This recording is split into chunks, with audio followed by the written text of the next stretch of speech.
দয়া করে আমাকে ছেড়ে দেন। আমার কাছে যা আছে সব নিয়ে যান, তাও আমার কোনো ক্ষতি করেন না।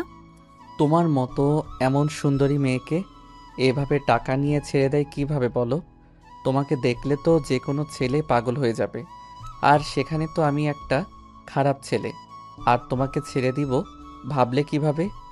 আপনার হাত জোর করে বলছি, আমার সর্বনাশ করবেন না।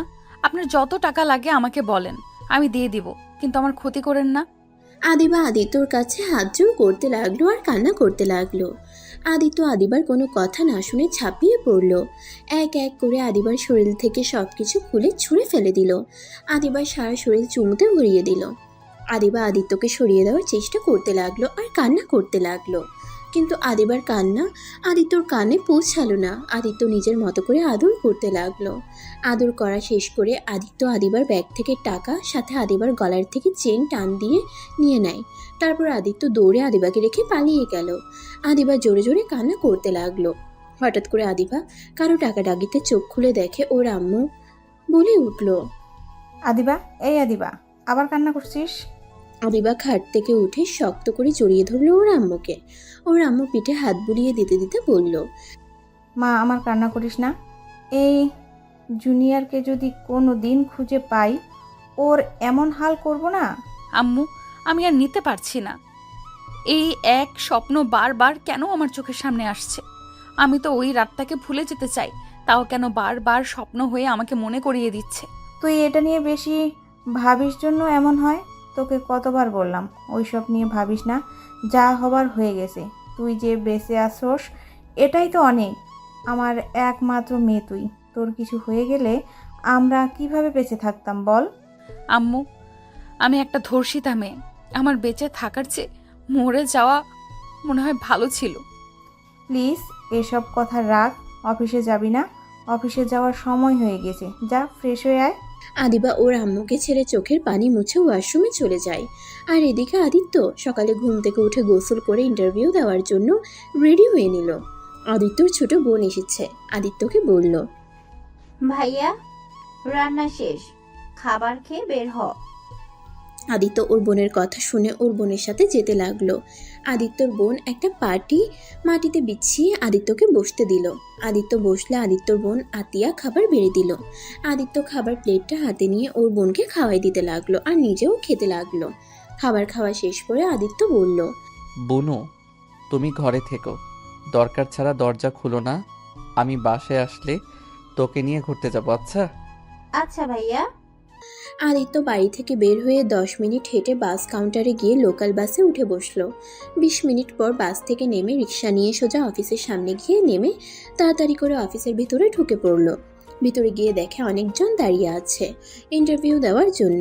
আদিত্য ওদের সাথে দাঁড়ালো। সবাই এক এক করে ইন্টারভিউ দিতে লাগলো। 1 ঘন্টা দাঁড়িয়ে থাকার পর আদিত্যর সময় চলে আসলো। 1 ঘন্টা দাঁড়িয়ে থাকতে থাকতে আদিত্যর পা একদম ব্যথা হয়ে গেছে।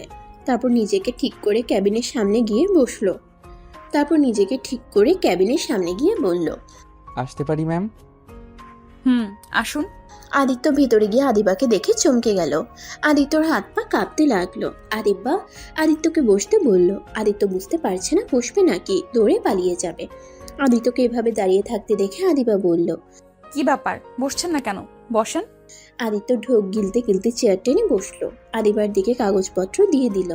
আদিবা দেখে বলল, আপনি দেখছি অনেক ভালো স্টুডেন্ট, তা এই চাকরি কেন করতে আসলেন? আপনার তো আরো পড়া বাকি আছে, এই অল্প বয়সে চাকরি নিতে এসেছেন? আমার চাকরিটা দরকার, তাই এই বয়সে চাকরির ইন্টারভিউ দিতে এসেছি। বুঝলাম। আমার একজন বিশ্বস্ত মানুষ লাগবে, যে আমার আশেপাশে সব সময় থাকবে, আমাকে প্রোটেক্ট করবে, আর সাথে আমার হাত কাজগুলো করে দিবে। আচ্ছা। আদিবা আদিত্যকে অনেক ধরনের প্রশ্ন করতে লাগলো। আদিত্য ভয়ে ভয়ে প্রশ্নের সবগুলো উত্তর দিতে লাগলো। আদিবা আদিত্যকে বলল, আচ্ছা, আপনি তাহলে আসতে পারেন। আদিত্য আর কোনো কথা না বলে সালাম দিয়ে সোজা বের হয়ে দীর্ঘ নিঃশ্বাস ফেলে অফিস থেকে তাড়াতাড়ি করে বের হয়ে গেল। আদিত্য হেঁটে বাস স্ট্যান্ডে চলে গেল। বাসের অপেক্ষায় বসে থাকলো। আদিত্য বাস কাউন্টারের সামনে বসে ভাবতে লাগলো, হাই আল্লাহ, এ আমি কি করছি? যদি কোনো দিন ধরা পড়ে যাই তাহলে আমাকে মেরে ফেলবে। আর ভাগ্যক্রমে তার অফিসে ইন্টারভিউ দিতে গেলাম। যদি সেই দিন কালো মাস্ক পরা না থাকতো তাহলে তো আমাকে চিনে ফেলতো। আদিত্য কথা ভাবতে লাগলো। বাস আসলে আদিত্য ভাবনার জগৎ থেকে বের হয়ে বাসে উঠে বসলো। জ্যাম থাকায় 1 ঘন্টা পর বাস থেকে নেমে পায়ে হেঁটে চলে গেল বাসায়। বাসায় গিয়ে দরজা নক করতে লাগলো। আতিয়া, বুনু কই? তুমি ঘুমিয়ে গেছো নাকি? আদিত্য দরজা হালকা ধাক্কা দিলেই সাথে সাথে দরজা খুলে গেল। আদিত্য অবাক হয়ে গেল। ঘরের ভিতরে ঢুকে আদিত্য যেন থমকে গেল। আদিত্য দৌড়ে গিয়ে ওর চাচাতো ভাইকে লাথি দিয়ে ফেলে দিল। আদিত্য ওর বোনের পা জড়িয়ে ধরে কান্না করতে লাগলো। গলা ফাঁস থেকে আতিয়াকে নামিয়ে খাটে শুয়ে দিয়ে মুখে ডাকতে লাগলো। এই বুনু, বুনু, এই বুনু উঠো না। এই বুনু, কথা বলছো না কেন? উঠো না। আদিত্য চিৎকার করে কান্না করতে লাগলো। আদিত্য ওর চাচাতো ভাইয়ের দিকে তাকাতেই ওর চাচাতো ভাই দৌড়ে পালাতে যাবে। তখনই আদিত্য ওর বোনকে দেখে দৌড়ে গিয়ে ওর চাচাতো ভাইকে দৌড়ে মারতে লাগলো। ওর চাচাতো ভাই চিৎকার করে সবাইকে ডাকলে সবাই দৌড়ে আসে। আদিত্য রান্নাঘরের বটি নিয়ে এসেছে, সোজা ওর চাচাতো ভাইকে কোপাতে লাগলো। এইটা দেখে সবাই ভয়ে কেঁপে উঠলো। আদিত্য ওর চাচা চাচি আদিত্যকে থামানোর চেষ্টা করলো। আমাকে ছাড়েন, আপনার ছেলেকে আমি মেরে ফেলবো। আমার বোনকে ধর্ষণ করে মেরে ফেলেছে, আর আমি ওকে ছেড়ে দিব ভাবলেন কিভাবে? আদিত্য ওর চাচাতো ভাইকে আরেকটা কোপ দিতে যাবে, সাথে সাথে পুলিশ এসে আদিত্যকে ধরলো। আদিত্য চিৎকার করে কান্না করতে করতে বলল, স্যার, আমাকে ছেড়ে দেন, আমি ওকে মেরে ফেলবো। ওই আমার ছোট বোনকে মেরে ফেলেছে, আমি ওকে ছাড়বো না। সবাই রুমের ভিতরে গিয়ে আতিয়ার মৃত দেহ দেখে পুলিশরা আতিয়াকে আর আদিত্যকে নিয়ে চলে গেল, আর আদিত্যর চাচাতো ভাইকে হসপিটালে পাঠিয়ে দিল। আদিত্য আতিয়ার লাশ ধরে চিৎকার করে কান্না করতে লাগলো, আর আতিয়াকে জড়িয়ে ধরে বলল, এই বুনু, উঠো না। এভাবে চোখ বন্ধ করে আসো কেন? বুনু, চোখ খুলো দয়া করে। আমাকে ছেড়ে চলে যেতে পারো না? আদিত্য চিৎকার করে কান্না করতে লাগলো। 5 বছর পর আদিত্য জেল থেকে বের হয়ে চারিদিকে চোখ বুলিয়ে দেখতে লাগলো। আদিত্য সারা মুখে দাড়ি দিয়ে ভরে গেছে। আদিত্যকে চেনা যাচ্ছে না। আদিত্য জেলখানা থেকে সোজা বাড়িতে চলে গেল। বাড়িতে গিয়ে দেখে ঘরের টিলাগুলো ঝোল ধরে গেছে, সারা বাড়ি জঙ্গল দিয়ে ভরে গেছে। আদিত্যকে দেখতে সবাই এসেছে। সবাই আদিত্যকে দেখে নানা ধরনের কথা বলতে লাগলো। আদিত্য দরজা খুলে ভিতরে ঢুকে দেখে মাকড়সার জাল দিয়ে রুম ঢেকে গেছে। আদিত্য মাকড়সার জালগুলো সরিয়ে আতিয়ার ছবিটা আলমারি থেকে বের করে হু হু করে কেঁদে উঠল আর বলতে লাগলো, আমার জন্য আজ তোমাকে হারিয়ে ফেললাম। কথায় আছে না, অন্যর সাথে অন্যায় করলে নিজের সাথে হয়।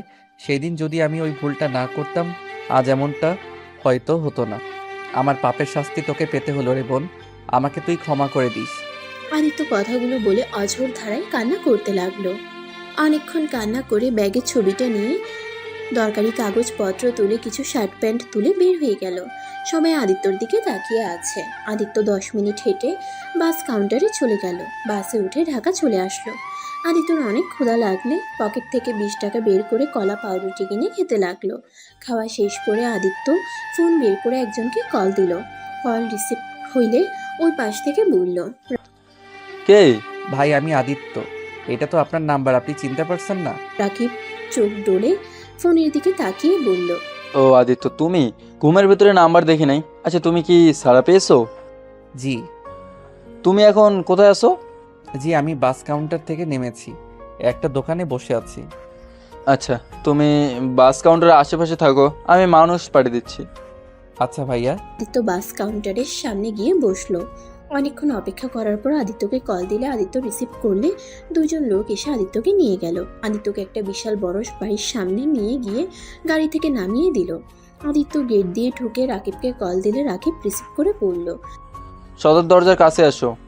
আপনি কোথায়? আমি বসার ঘরে আছি, তুমি আসো।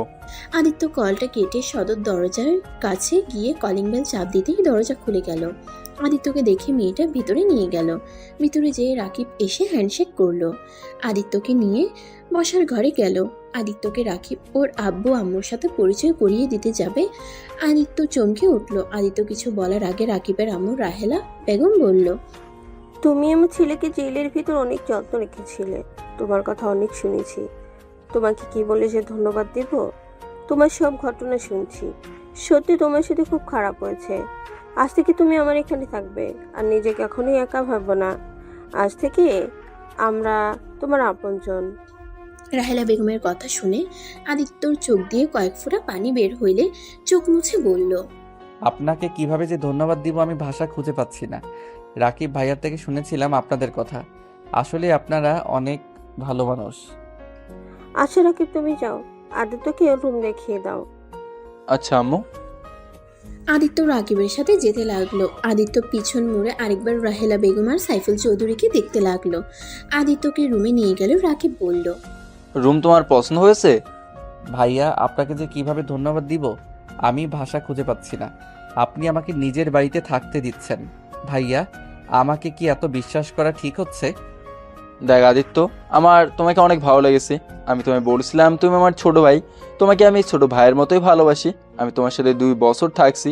আমি এই 2 বছরে তোমাকে যতটা চিনেছি, তুমি মানুষটা অসাধারণ। শোনো, ফ্রেশ হয়ে নাও, বাইরে বের হবো। তোমার মুখের কি অবস্থা হয়েছে? চুল কাটতে হবে, দাড়ি কাটতে হবে, পোশাক কিনতে হবে। একদম পাগল পাগল দেখা যাচ্ছে তোমায়। ভাইয়া, আমার জন্য এত খরচ করতে হবে না। আপনি আমাকে থাকতে দিয়েছেন, এটাই আমার জন্য যথেষ্ট। আমাকে একটু একটা কাজ দিলে আর কিছু চাই না। এত কথা বলো না। 2 বছরে বুঝে গেছো আমার রাগ উঠে যায়, যার কারণে 2 বছর জেলও খাটতে হয়েছে। রাগে বসে নিজের গার্লফ্রেন্ডকে মেরে ফেলতে নিয়েছিলাম, আর তুমিও আবার রাগ তুলো না। আর আমি যা করি তাই চুপচাপ দেখে যাও। ভাইয়া, এত রাগ কিন্তু ভালো না। আর আপনি তো আপুকে অনেক ভালোবাসেন। কেন যে মাথা গরম করে তাকে হারিয়ে ফেললেন? ভাইয়া, আপুর কোনো খোঁজ পাইছেন? ওই লন্ডন থেকে দেশে আসবে 2 দিন পর। আপুর সাথে দেখা করবেন না? আপুকে ছাড়া কিভাবে থাকবেন? আপুকে বোঝানো লাগবে। সম্ভব না, ও আমার নামও শুনতে পারে না। আর ওর সামনে যাওয়ার মুখ আমি রাখি নাই। কীভাবে যাব ওর সামনে? আর আমি একটা সাইকো। আমার মতো সাইকোর সাথে কে বা মেয়ের বিয়ে দিয়ে বিপদে পড়বে? ভাইয়া, মানুষ মাত্র ভুল, আর মানুষ সারা জীবন এক থাকে না। আপুকে বোঝাতে হবে। উনি নিশ্চয়ই আপনাকে ক্ষমা করে আপনার হয়ে যাবেন। জানি না। আচ্ছা তুমি যাও। আদিত্য শার্ট প্যান্ট নিয়ে ওয়াশরুমে গেলে আদিত্য ভেবাচাকা খেয়ে যায়। আদিত্য বাহিরে এসে বলল, ভাইয়া, কল নাই, গোসল করব কিভাবে? আরে কল নাই, ওয়েট, আমি দেখিয়ে দেই। রাকিব আদিত্যকে নিয়ে গিয়ে আদিত্য সব দেখিয়ে দিল। আদিত্য কয়েকবার চেক করে দেখে নিল। রাকিব চলে গেলে আদিত্য গোসল করে নিল। শার্ট প্যান্ট পরে বাহিরে আসলে আয়নার সামনে দাঁড়িয়ে ভ্রুকুচকে তাকিয়ে শার্ট প্যান্ট টানতে লাগলো। রাকিব দরজার কাছ থেকে থেকে হাসতে লাগলো। আদিত্য হাসির শব্দ শুনে পিছনে ঘুরে তাকিয়ে লজ্জা পেয়ে গেল। রাকিব বলল, ওয়েট করো, আপাতত আমার শার্ট প্যান্ট পরে নাও। রাকিব ওর কথা শুনে শার্ট প্যান্ট নিয়ে এসেছে। আদিত্যকে দিলে আদিত্য ওয়াশরুমে গিয়ে পরিবর্তন করে নিল। আদিত্যকে দেখে রাকিব বলল, বাহ, অনেক সুন্দর লাগছে। তুমি দেখি আমার থেকেও কিছুটা লম্বা আছো। তোমার পাশে গেলে সবাই তোকে বড় বলবে, আমাকে ছোট বলবে। রাকিব কথাগুলো বলে হাসতে লাগলো। আদিত্য মুচকি হাসলো। তারপর রাকিবের সাথে নিচে গেল। রাহেলা বেগম নিজের ছেলেকে হাসতে দেখে নিজের মুখের হাসির রেখা ফুটে উঠল। মনে মনে ভাবতে লাগলো, আমার ছেলেটা এত সুন্দর করে হাসতে পারে, আমার জানাই ছিল না। সব সময় তো রাগ জিদ কঠোর কণ্ঠে কথা বলতো। এই ছেলেটা আমার ছেলেকে অনেক পরিবর্তন করে দিয়েছে। রাহেলা বেগমকে দেখে আদিত্য চুপ হয়ে গেল। রাকিব রাহেলা বেগমকে দেখে বলল, আম্মু দেখো, আদিত্য আমার শর্টও লাগে না, আমার থেকেও বেশি লম্বা। ওর সামনে আমাকে বাচ্চা মনে হচ্ছে, আর এই আমার বড় ভাই মনে হচ্ছে। রাকিব কথাটা বলে হাসতে লাগলো। রাহেলা বেগম হেসে বলল, আদিত্য তোমার বয়সে ছোট, কিন্তু ওর যতটা বুদ্ধি আছে তোমার তাও নাই। তুমি ছোট মানুষের মতো রাগ জিদ করো। আম্মু, আমি কিন্তু এখন অনেক ভালো হয়ে গেছি। সরি বাবা, ভুল হয়ে গেছে, মনে ছিল না। আমার কলিজার টুকরাটাই যে ভালো হয়ে গেছে। রাকিব রাহেলা বেগমের কাছে গেলে রাহেলা বেগম রাকিবের কপালে চুমু দিল। আদিত্য রাকিব রাহেলা বেগমের ভালোবাসা দেখে নিজের অজান্তেই চোখে পানি চলে আসলো। আদিত্য পানি মুছে ফেলল। রাকিব রাহেলা বেগমকে ছেড়ে দিয়ে বলল, আম্মু, আদিত্যকে নিয়ে বের হচ্ছি। খাবার খাওয়া নিয়ে যাও, আদিত্য নিশ্চয়ই ক্ষুধা লাগছে। আমি রেস্টুরেন্টে থেকে খাওয়া দাওয়া দিব। আদিত্য চলো আমার সাথে। রাকিবের সাথে আদিত্য যেতে লাগলো। আদিত্যকে নিয়ে সোজা সেলুনে চলে গেল। চুল দাড়ির সাথে ফেসিয়াল করলো। সব করা শেষ হইলে রাকিব আদিত্যকে দেখে অবাক হয়ে বলল, মাশাআল্লাহ, ছোট ভাই তোমাকে তো একদম হিরোদের মতো লাগছে। তোমাকে দেখে আমার হিংসা হচ্ছে। ভাইয়া, মজা করেন না, আপনি আমার থেকে দ্বিগুণ হ্যান্ডসাম। হয়েছে, চলো এবার রেস্টুরেন্টে যাব। খাবার খেয়ে তোমার জন্য পোশাক কিনে বাসায় যাব। আদিত্য রাকিব সেলুন থেকে বের হয়ে বাইকে উঠে পড়ল। দুজন মিলে রেস্টুরেন্টে চলে গেল। আদিত্য রেস্টুরেন্টে দেখে অবাক হয়ে গেল। দুজন একটা টেবিলের সামনে বসলো। আদিত্য রাকিবকে বলল, জানেন ভাইয়া, আমার ছোট বোনের অনেক স্বপ্ন ছিল এমন একটা রেস্টুরেন্টে এসেছে খাবার খাবে। আমি শুধু ওকে বলতাম আমি যখন জব পাবো তখন তোমাকে নিয়ে যাব। কিন্তু আজ দেখেন আমার বোনটা আর আমার সাথে নাই, কবরে ঘুমিয়ে আছে আর আমার কাছে কোনো কিছু বায়না করে না। আদিত্য কথাগুলো বলতে বলতে চোখের পানি ফেলতে লাগলো। রাকিব আদিত্যের হাতের উপরে হাত রেখে বলল, কান্না করো না, ওর জন্য দোয়া করো, এই জন্য কবরে ভালো থাকতে পারে। কান্না করলে ও অনেক কষ্ট পাবে। আদিত্য হাতের উল্টো পিঠ দিয়ে চোখ মুছতে মুছতে বলল, হ্যাঁ, আমি আর কান্না করব না আমার জন্য, আর আমার বোনও কষ্ট পাক। আদিত্য নিজেকে অনেক কষ্টে সামলিয়ে নিল। রাকিব আদিত্যের দিকে ম্যানিউ কার্ড এগিয়ে দিল। আদিত্য বলল, ভাই আপনি যা খাবেন তাই খাবো। রাকিব অর্ডার দিতে লাগলো। অনেকক্ষণ পর অর্ডারে সব খাবার চলে আসলো। আদিত্য হাত দিয়ে খেতে গেলে রাকিব আদিত্যকে শিখিয়ে দিতে লাগলো। আদিত্য খেতে গিয়ে বারবার খাবার ফেলে দিচ্ছিল। রাকিব হাত দিয়ে খেতে লাগলো। আদিত্য হেসে চামচ রেখে দিয়ে হাত দিয়ে খেতে লাগলো আর বলল, জানেন ভাইয়া, হাত দিয়ে খাবার যে কি শান্তির, সেটাতে চামচ দিয়ে খেয়ে অতটা মজা পাওয়া যায় না। ঠিক বলছো। দুজন গল্প করতে করতে খাবার খেয়ে নিল। খাওয়া শেষ করে রাকিব বিল দিয়ে দিল। দুইজন রেস্টুরেন্ট থেকে বের হয়ে বাইক নিয়ে সোজা শপিং মলে চলে গেল। আদিত্যকে শপিং করে দিল। আদিত্য শপিং মল ঘুরে ঘুরে দেখতে লাগলো। হঠাৎ করে আদিত্য কারোর সাথে ধাক্কা খেয়ে পড়ে যায়। আদিত্য উঠে মেয়েটাকে সরি বলবে, তার আগেই মেয়েটা ঠাস ঠাস করে থাপ্পড় মারলো। এই ছেলে, চোখে দেখো না, সরি আপু। বেয়াদব ছেলে কোথাকার। আবার আদিত্যকে মারতে যাবে তখনই রাকিব এসে রূপার হাত ধরে বলল, ওই বলছে তো সরি, তাই না? আবার মারতে যাচ্ছ কেন? রূপা রাকিবকে দেখে অবাক হয়ে গিয়ে সাথে সাথে হাত ছাড়িয়ে নিয়ে চলে যেতে লাগলো। আদিত্য অবাক হয়ে গেল। আদিত্য রাকিবকে বলল, ভাইয়া ওনাকে চেনেন নাকি? আপনাকে কিছু না বলে চলে গেল। ওইটাই তোমার আপু? আপু মানে রূপা আপু? কিন্তু উনি না 2 দিন পর লন্ডন থেকে আসবে। জানি না, আমার এক ফ্রেন্ড তো তাই বলছিল। আপুকে ডাক দেয়। আদিত্য রূপাকে ডাক দিয়ে দৌড়ে গেল। রাকিব আদিত্যর পিছন পিছন যেতে লাগলো আর বলতে লাগলো, আদিত্য দাঁড়াও। আপুকে আগে আটকিয়ে নেয়, তারপর দাঁড়াবো। আদিত্য রাকিবের কথা না শুনে শপিং মল থেকে বের হয়ে দেখে রূপা গাড়িতে উঠবে। সাথে সাথে আদিত্য হাঁপাতে হাঁপাতে বলল, আপু, আমার আপনার সাথে কথা আছে। কি কথা? একটু আমাকে বলতে দেন। আদিত্য, এভাবে কেউ দৌড়ায়? ভাইয়া ওয়েট করেন, নিঃশ্বাস ফেলতে দেন তো। রূপা রাকিবকে দেখে গাড়িতে উঠতে যাবে, সাথে সাথে আদিত্য গাড়ির দরজা আটকিয়ে দিয়ে বলল, আপু প্লিজ রাগ করে চলে যাবেন না, প্লিজ একটু আমার কথা শুনেন। আমি কারো কথা শুনতে চাই না। আর তুমি কে যে তোমার কথা শুনতে হবে? আপনার একটা ছোট ভাই হিসেবে ধরতে পারেন, প্লিজ আমার কথাটা শুনেন। রূপা কিছু বলতে যাবে তখনই পিছন থেকে কেউ বলে উঠল, রূপা। দোস্ত, তুই কেমন আছোস? রূপা আদিত্যকে এড়িয়ে আদিবাকে জড়িয়ে ধরলো। আদিত্য পিছনে ঘুরে আদিবাকে দেখে ভয়ে হাত কাঁপতে লাগলো। আদিবা রূপাকে বলল, রূপা, তুই না 2 দিন পর আসবি, এখানে কি করছিস? সবাইকে সারপ্রাইজ দেব, তাই গতকাল রাতে এসেছি। সবাইকে সারপ্রাইজ দেবার জন্য কিছু বলি নাই। তাই বলে আমাকে বলবি না? আর এখানে কি করছিলি? আর রাকিব, তুমি এখানে কেমন আছো? জেল থেকে কবে ছাড়া পাইলে? ভালো আছি, তুমি কেমন আছো? 5 দিন হলো এসেছি। ও আচ্ছা, তা জেলের ভাত কেমন লাগলো? আর তোমার সাহস কি করে হয় আবার আমার বান্ধবীর সামনে আসার? রাকিব কিছু না বলে আদিত্যর হাত ধরে টেনে নিয়ে গেল। আদিত্য ভয়ে চলে গেল, কোনো কথা বলল না। রাকিব বাইকে উঠে পড়লে আদিত্য পিছনে উঠে বসলো। দুজন বাসায় চলে আসলো। আদিত্য রুমে এসে খাটে বসে ভাবতে লাগলো। আমাকে যেভাবে হোক ওনার কাছ থেকে ক্ষমা চাইতে হবে, না হইলে আমি কখনোই শান্তিতে ঘুমাতে পারবো না। আমার বোন শান্তি পাবে না। আমাকে যেভাবে হোক ওনার কাছ থেকে ক্ষমা চাইতে হবে। কিভাবে ওনার সাথে যোগাযোগ করব? যেভাবে হোক আমাকে ওনার সাথে কথা বলতে হবে, আর ওনার চেনটা ফিরিয়ে দিতে হবে। আদিত্য কথাগুলো ভাবছিল। রাকিব নিজের রুমে গিয়ে রূপার কথা ভেবে চোখ বেয়ে পানি ছড়াতে লাগলো। 8টার দিকে আদিত্য রাকিবের রুমে আসলে রাকিবের রুম অন্ধকার হয়ে আছে। আদিত্য লাইট চালিয়ে দিল। রাকিব উপর হয়ে শুয়ে আছে। আদিত্য রাকিবকে আস্তে আস্তে ডাকতে লাগলো। রাকিব ঘুম ঘুম চোখে খাটে বসে বলল, কিছু বলবেন? ভাইয়া আপনি কি কান্না করছেন? ভাইয়া কান্না না করে আপুকে বোঝানোর চেষ্টা করলে তো পারেন। আর আপু যদি আপনাকে সত্যিই ভালোবেসে থাকে, আমার বিশ্বাস লাস্টবারের মতো আপনাকে উনি ক্ষমা করে দিবে। আমি কোন মুখে ওর সামনে যাব?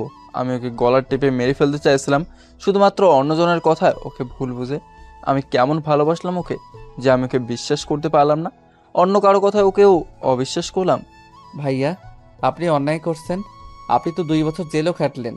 আপনার আম্মু আব্বু বা কেউ আপনার খোঁজ খবরও নেয় নাই, আপনাকে শাস্তি দিয়েছে।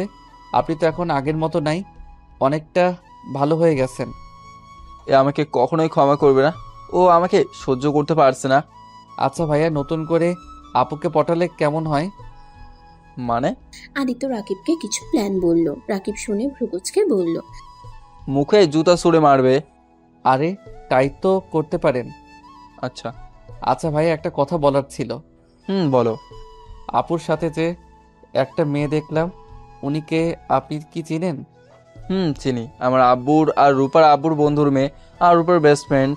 ও আচ্ছা, ওনার কি বিয়ে হয়ে গেছে? না, বিয়ে ঠিক হয়েছিল, কিন্তু আদিবা ধর্ষণের শিকার হয়েছিল, যার কারণে যার সাথে বিয়ে ঠিক হয় তারা বিয়ে ভেঙে দিয়ে চলে যায়।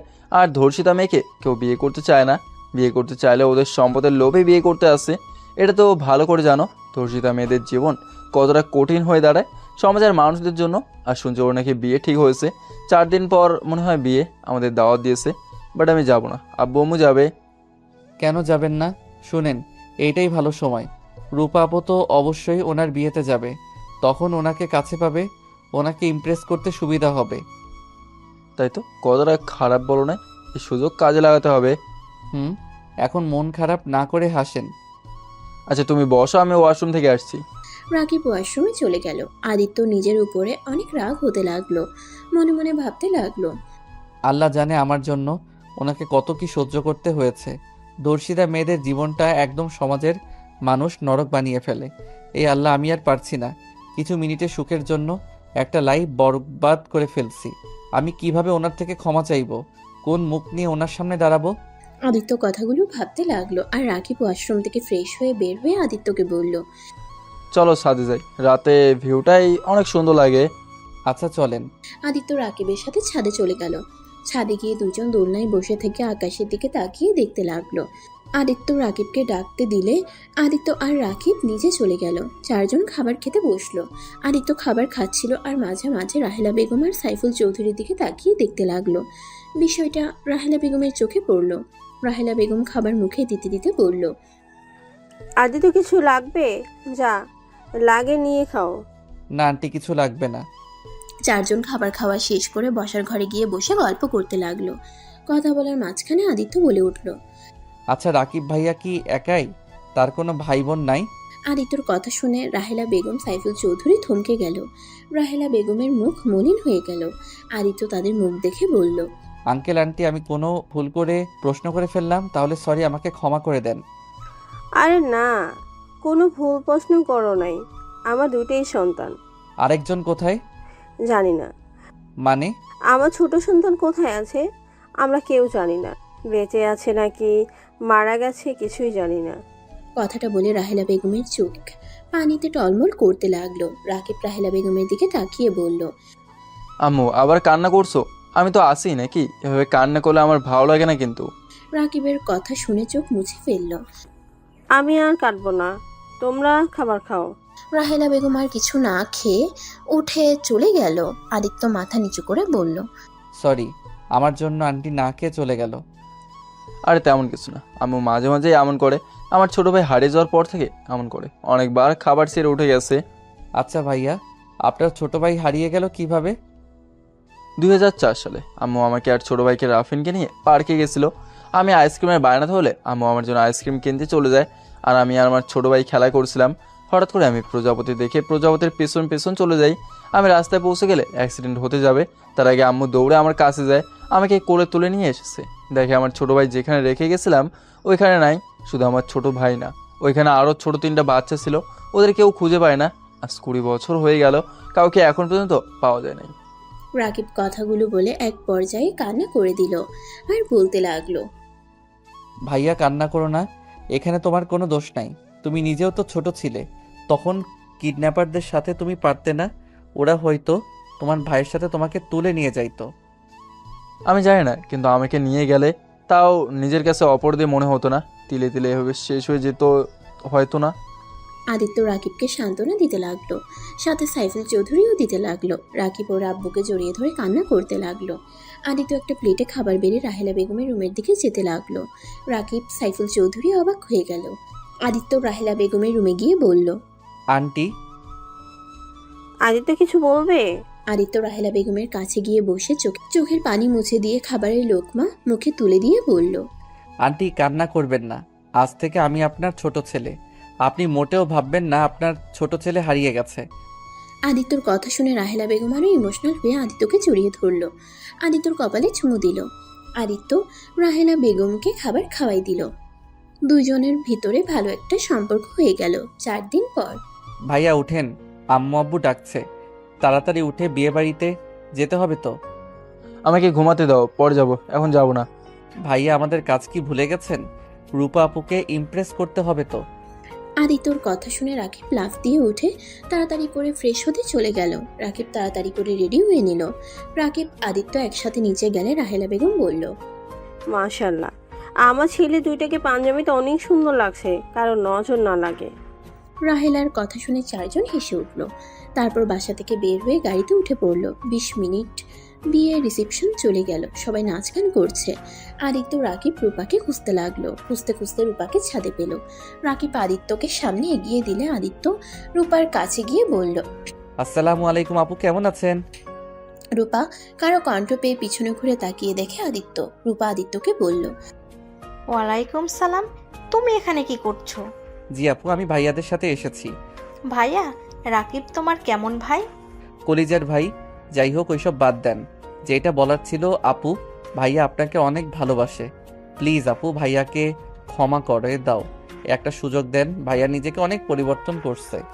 ব্যাস, আর একটা কথা বলো না, এখান থেকে চলে যাও, না হলে খুব খারাপ হয়ে যাবে। আপু প্লিজ, দয়া করে ভাইয়াকে ক্ষমা করে দেন।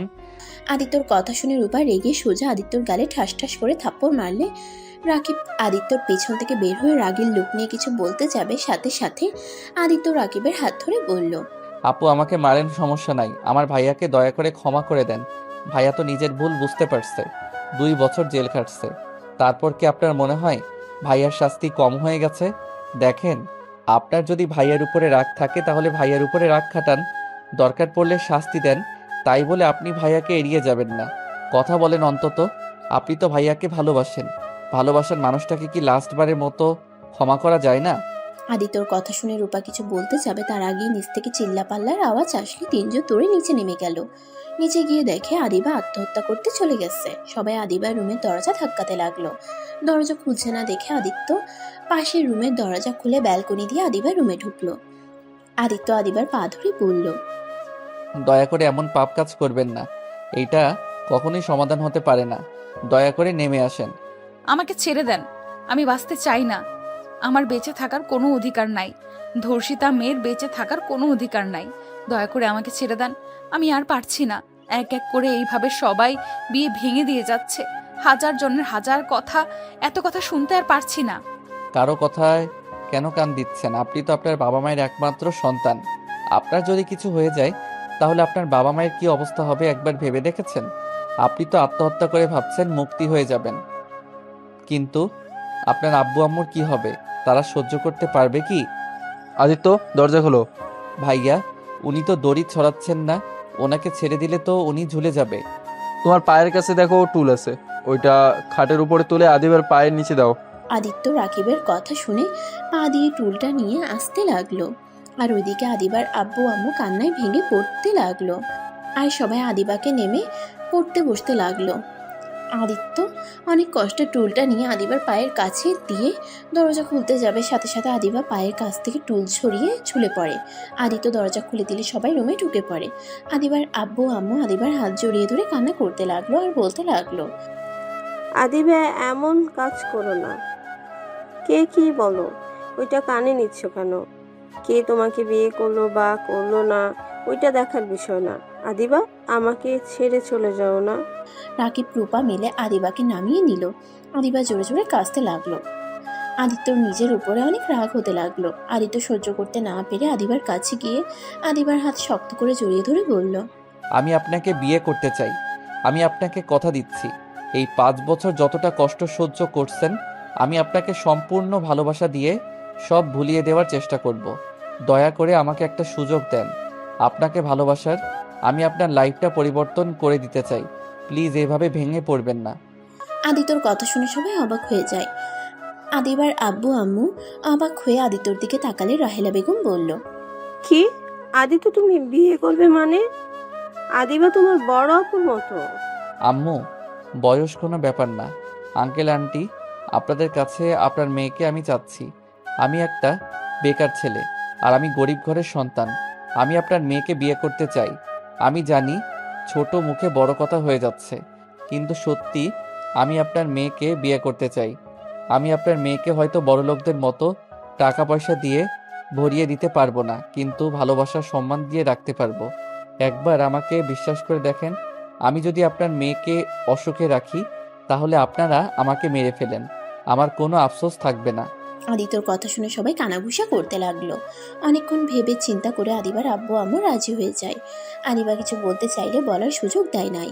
আদিত্য আর আদিবার বিয়ে পড়ানো শুরু করলো। যৌতুক দিতে চাইলে আদিত্য বলে উঠল, বেয়াদবি মাফ করবেন, আমি আপনার মেয়ের হাত দুইটাই চাই, আমার আর কিছুই চাই না।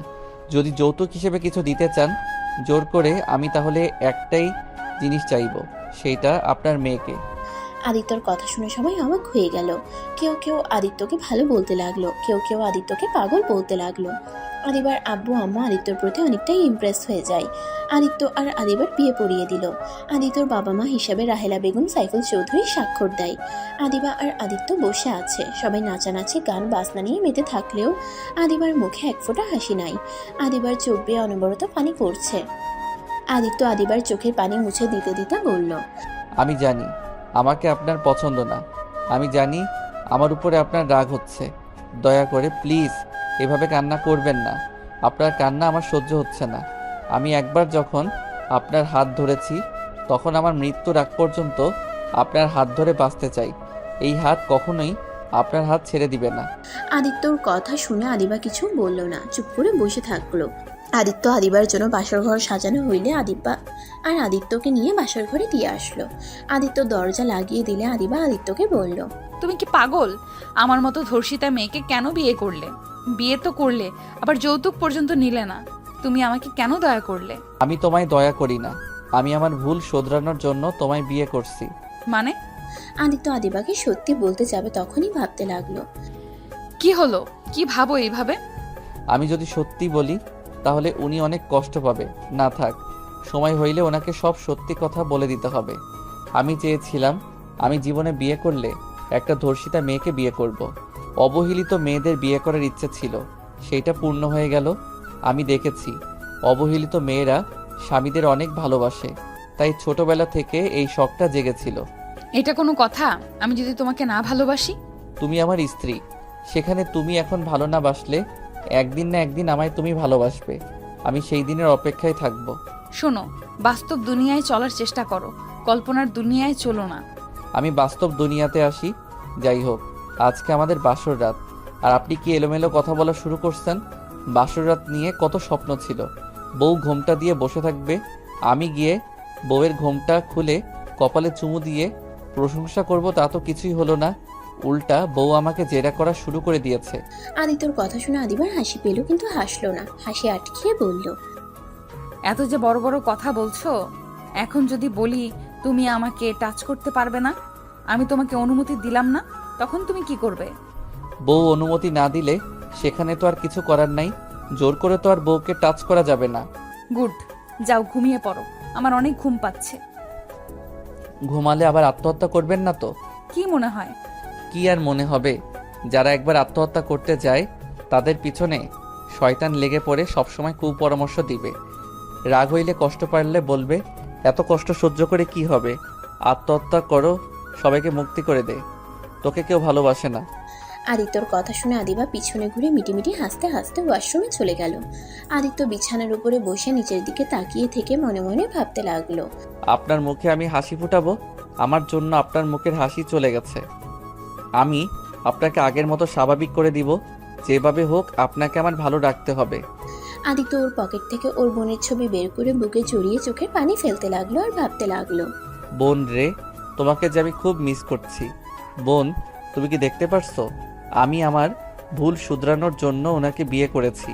আমি জানি না উনি যখন সত্যিটা জানতে পারবে আমাকে ক্ষমা করে দিবে কিনা। ওয়াশরুমের দরজা খোলার শব্দ পেয়ে আদিত্য সাথে সাথে চোখ মুছে ছবিটা পকেটে রেখে দিল। আদিবা আদিত্যকে দেখে বলল, আচ্ছা, একটা কথা বলো তো, জি বলেন। তোমার কণ্ঠটা কেমন জানি চেনা চেনা লাগে, কোথায় যেন শুনেছি। আর তোমাকে কি আগে আমি দেখেছি? আদিত্য আদিবার কথা শুনে ভয় পেয়ে গেল, ঢুক গিলতে লাগলো। আদিবা পুরোকুচকে তাকিয়ে বলল, কি হলো, কথা বলছো না কেন? মানে হ্যাঁ, আমাকে তুমি আগে দেখছো। আমি তোমার অফিসে ইন্টারভিউ দিতে এসেছিলাম 5 বছর আগে, এই জন্য হয়তো আমার কণ্ঠ চেনা চেনা লাগছে। ও আচ্ছা, আমার ঠিক মনে পড়ছে না, হয়তো হতে পারে 5 বছর আগের কথা, তাই খেয়াল হয়নি। ও আচ্ছা। আচ্ছা যাও, ফ্রেশ হয়ে নাও। আদিত্য ওয়াশরুমে চলে গেল। আদিবা খাটের একপাশে শুয়ে ভাবতে লাগলো। এই ছেলেটা আমাকে কেন বিয়ে করলো? আমার অফিসে একবার ইন্টারভিউ দিতে এসেছে, আবার সম্পদের লোভ থাকলে যৌতুকও নিল না। কিছু তো বুঝতে পারছি না, ওর মাথায় কি চলছে। নাকি আল্লাহর কাছে একটা ভালো স্বামী চেয়েছিলাম জন্য কি আমার জন্য কি পাঠিয়েছে? আদিবা ভাবতে ভাবতে ঘুমিয়ে পড়ল। আদিত্য ওয়াশরুম থেকে বের হয়ে পাঞ্জাবিটা খুলে স্যান্ডো গেঞ্জি পরে শুয়ে পড়ল। আদিবার দিকে কিছুক্ষণ তাকিয়ে থেকে লাইটটা অফ করে ঘুমিয়ে পড়ল। সকালে ঘুম ভাঙতেই দেখতে পায় আদিবা ওর বুকের উপরে মাথা দিয়ে শুয়ে আছে। আদিত্য একটু নড়ে উঠলে আদিবার ঘুম ভেঙে যায়। আদিবা চোখ খুলতেই আদিত্য চোখ বন্ধ করে ফেললো। আদিবা নিজেকে আদিত্যর বুকে দেখে লজ্জা পেয়ে গেল, সাথে সাথে উঠে পড়ল। আদিত্যর দিকে তাকিয়ে মনে মনে ভাবতে লাগলো, মাশাআল্লাহ, আমার বরটাকে কত সুন্দর লাগছে, একটা ছোট বাচ্চাদের মতো ঘুমাচ্ছে। আল্লাহর কাছে হাজার হাজার শুকরিয়া। কিন্তু আল্লাহ, আপনি ভালো জানেন ওর মনের ভেতরে কি আছে। আদিবা আদিত্যর দিকে তাকিয়ে কথাগুলো ভাবছিল। আদিত্য চোখ খুলে দেখে আদিবা তাকিয়ে আছে। আদিত্য আবার চোখ বন্ধ করে নিলে আদিবা ভ্রুকুচকে তাকিয়ে বলল, তার মানে তুমি আমাকে ইচ্ছে করে নিজের বুকের সাথে জড়িয়ে ধরেছিলে, আমাকে ঘুমের ভেতরে পেয়ে আমার সাথে? ছি! আদিবার কথা শুনে আদিত্য লাফ দিয়ে উঠে ভয়ে ভয়ে বলল, বিশ্বাস করো, আমি কিছু করি নাই, আল্লাহর কসম। আমি তোমায় ইচ্ছে করে বুকে টেনে নেই নাই। আমি তো ঘুমিয়ে গেছিলাম। ঘুম ভাঙলে দেখি তুমি শুয়ে আছো আমাকে জড়িয়ে ধরে। তোমাকে নড়তে দেখে ভয়ে চোখ বন্ধ করে নিয়েছিলাম, যাতে তুমি আমায় ভুল বুঝতে না পারো। ওকে, বিশ্বাস করলাম। যদি ভুলেও ঘুমের ভেতরে আমাকে টাচ করার চেষ্টা করো তাহলে তোমার খবর আছে বলে দিলাম। আদিবা কথাটা বলেই খাট থেকে নেমে মিটিমিটি হাসতে লাগলো আর মনে মনে বলতে লাগলো, বরটা কি ভয়টাই না পেয়ে গেছে, মুখটা দেখার মতো ছিল। আদিবা ওয়াশরুমে চলে গেল। আদিত্য খাটের উপরে বসে পড়ল। আদিবা গোসল করে আসলো। আদিবা তোয়ালা পিছিয়ে আসলে আদিত্য সাথে সাথে চোখ সরিয়ে নিল। আদিবা ড্রেসিং টেবিলের সামনে গিয়ে হেয়ার ড্রায়ার দিয়ে চুল শোকাতে লাগলো। আদিত্য আর চোখে তাকিয়ে দেখতে লাগলো। আদিবা আয়নায় আদিত্যকে আর চোখে তাকাতে দেখে মিটিমিটি করে হাসতে লাগলো আর ভাবতে লাগলো, দেখবো কি করে, কতক্ষণ নিজেকে কন্ট্রোল করে রাখো, আমার অনুমতি ছাড়া কতক্ষণ নিজেকে ধরে রাখতে পারো। আদিবা চুল শুকিয়ে আদিত্যর দিকে ভ্রুকুচকে তাকিয়ে বলল, এভাবে কি দেখছো? আদিবার কথা শুনে আদিত্য থতমত খেয়ে গেল। আদিত্য তোতলাতে তোতলাতে বলল, কই কি দেখছি? আমি তো দেখলাম তুমি আমার দিকে তাকিয়েছিলে। হ্যাঁ, তাকাইছি। আমি তো আর আপনাকে ধরি নাই। আর আপনি এভাবে একটা ছেলে মানুষের সামনে থাকলে যে কোনো ছেলের আদর করতে ইচ্ছে করবে। আদিত্য কথাটা বলে সাথে সাথে মুখ চেপে ধরল। আদিবা প্রকুচকে তাকাতে আদিত্য দৌড়ে ওয়াশরুমে চলে গেল। আদিত্যকে দৌড়ে যেতে দেখে হাসতে লাগলো আদিবা। হাসি থামিয়ে শাড়ি পরতে লাগলো। আদিত্য ওয়াশরুম থেকে বের হয়ে দেখে আদিবা শাড়ির কুচি সামলাতে পারছে না। আদিত্য গিয়ে আদিবার কুচি ধরে ঠিক করে দিতে লাগলো। আদিবা মুচকি হাসি দিল। আদিত্য বসা থেকে উঠতেই আদিবা হাসি থামিয়ে গম্ভীর গলায় বলল, কি ব্যাপার, তুমি গোসল না করে সবাইকে বোঝাতে চাও নাকি যে আমি তোমাকে আমার কাছে আসতে দেই নাই? আমার কোনো পোশাক নিয়ে আসি নাই। কে জানতো আপনার বিয়ে খেতে এসেছে আপনাকে বিয়ে করে ফেলবো। আপনি গোসল করেন গা, যান। আমি অলরেডি আপনার জন্য শার্ট প্যান্ট অর্ডার দিয়েছি, এখন লাগবে কিনা সেটাই চেক করতে হবে। রাকিবের মাপে কি আপনার হয়? তুমি আবার আমার সাথে তাল মিলিয়ে আপনি আপনি করছো কেন? আর রাকিব ভাইয়ার মাপ তুমি জানো কিভাবে? তুমি আপনি বলবে আর আমি বললেই দোষ? আর রাকিব আমার বেস্টর বয়ফ্রেন্ড, মাঝে মাঝে ওর জন্য শার্ট প্যান্ট কিনতে গেছি, তাই সেখান থেকে আমার মুখস্থ আছে। ও আচ্ছা। যাও এখন গোসল করে আসো। ওই তো পার্সেল মনে হয় চলে এসেছে। আদিবা ওয়াশরুমে চলে গেল। আদিবা দরজা খুলে দেখে রাকিব রূপা দাঁড়িয়ে আছে। রাকিব আদিবার দিকে তাকিয়ে বলল, তোকে কি বলবো রে? তোর যেটা মন চায় ওইটাই ডাক। তোরা দুইজন একসাথে কাহিনী কি? তোর পার্সেল দিতে এসেছিলাম, এখানে আবার এটা কেন এসেছে আমি কি জানি। আমার ছোট ভাইয়ের সাথে দেখা করতে আসছি। ভাব। আচ্ছা দুইজন বসেক। রাকিব খাটে বসলে আদিবা পার্সেল দিতে দিতে রাকিবের কোলে বসে পড়ে। আদিবা হাসতে লাগলে রূপার সাথে সাথে কোল থেকে নেমে রাকিবকে মারতে লাগলো। রাকিব রূপাকে ধরে বলল, আর আমি কি ইচ্ছে করে তোমাকে কোলে বসেছি নাকি? তুমি নিজেই তো আমার কোলে বসেছো। তুই দেখলে আমি বসছি, তাহলে তুই সরে গেলি না কেন? আরে ভাবার কই সুযোগ দিলে যে সরে যাবো নাকি থাকবো? দুইজন থাম। আদিত্য তোয়ালা পরে ওয়াশরুম থেকে বের হয়ে দেখে রাকিব আর রূপা। আদিত্যর দিকে তাকিয়ে রূপা বলল, বাহ আদিবা, তোর জামাই তো কত কিউট রে। কথাটা বলে লজ্জায় মুখ বানালে আদিবা রেগে আদিত্যর দিকে পার্সেল ছুঁড়ে মেরে বলল, নিজের শরীর সবাইকে দেখানোর খুব ইচ্ছা জাগছে তাই না? যাও ভেতরে, যত সব। আদিত্য পার্সেলটা নিয়ে ওয়াশরুমে চলে গেল। আদিবাকে রেগে যেতে দেখে রূপা হাসতে হাসতে বলল, বাহ বাহ, বান্ধবী দেখি জামাইয়ের দিকে কারো নজর দিতে দিবে না। দোস্ত, আর কাউকে জামাইয়ের ভাগ দিস বা না দিস, আমাকে দিস তাহলে চলবে। রূপা রাগ তুলিস না। আমার জামাইয়ের দিকে নজর দিলে খবর আছে। তোর বয়ফ্রেন্ডের দিকে আমি কোনোদিন নজর দিয়েছি? দেশ নাই, ওটা তোর ভুল, তাই বলে আমি যে দেব না এটা তো হতে পারে না। রূপা বাজে কথা বলবে না। আদিত্য তোমার দেবর হবে, তাই ওকে নিয়ে মজা করা বন্ধ করো। কিসের দেব? ওই আমার জামাই হবে। রাকিব রেগে যেতে লাগলো, সাথে আদিবাও রেগে গেল। দুজনকে রাখতে দেখে রূপা মনে মনে অনেক হাসতে লাগলো। আদিত্য ওয়াশরুম থেকে বের হয়ে দেখে রাকিব রেগে আছে। আদিত্য তাড়াতাড়ি করে গিয়ে রাকিবকে ধরে বলল, ভাইয়া কি হয়েছে, এত রাগ করছো কেন? ভাইয়া তোমাকে না বললাম মাথা ঠান্ডা রাখতে? আদিত্যকে রাকিব ধাক্কা দিয়ে সরিয়ে দিয়ে বলল, তুমি আর একটা কথা বলবে না। আমার ভালোবাসাকে তুমি নিয়ে নিচ্ছ। এই কয়েকদিনে আমার আব্বু আম্মুর মনে অনেকখানি জায়গা করে নিয়েছো, আবার আমার ভালোবাসার মানুষটার দিকে নজর দিচ্ছ। রাকিব আদিত্যকে আর কিছু বলতে না দিয়ে হানহান করে চলে গেল। আদিত্য থ হয়ে দাঁড়িয়ে থেকে রাকিবের চলে যাওয়ার দিকে তাকিয়ে দেখতে লাগলো। আদিত্য রূপার দিকে তাকিয়ে বলল, আপু আমি আপনার সাথে কি করছি? আপনি ভাইয়াকে কি বলছেন? আমি তো আপনাকে নিজের বড় বোনের মতো দেখি। আরে কিসের বড় বোন, আমাকে বইয়ের নজরে দেখতে পারো। আদিবা আরো রেগে গেল। রেগে রূপার সামনে আদিত্যকে ধরে ঠোঁটে কিস করে দিল। আদিত্য রূপা অবাক হয়ে গেল। আদিত্য চোখ বড় বড় করে ফেলে। আদিবা 2 মিনিট পর ছেড়ে দিয়ে আদিত্যকে শক্ত করে জড়িয়ে ধরে বলল, আদিত্য শুধু আমার স্বামী, আর কারো না।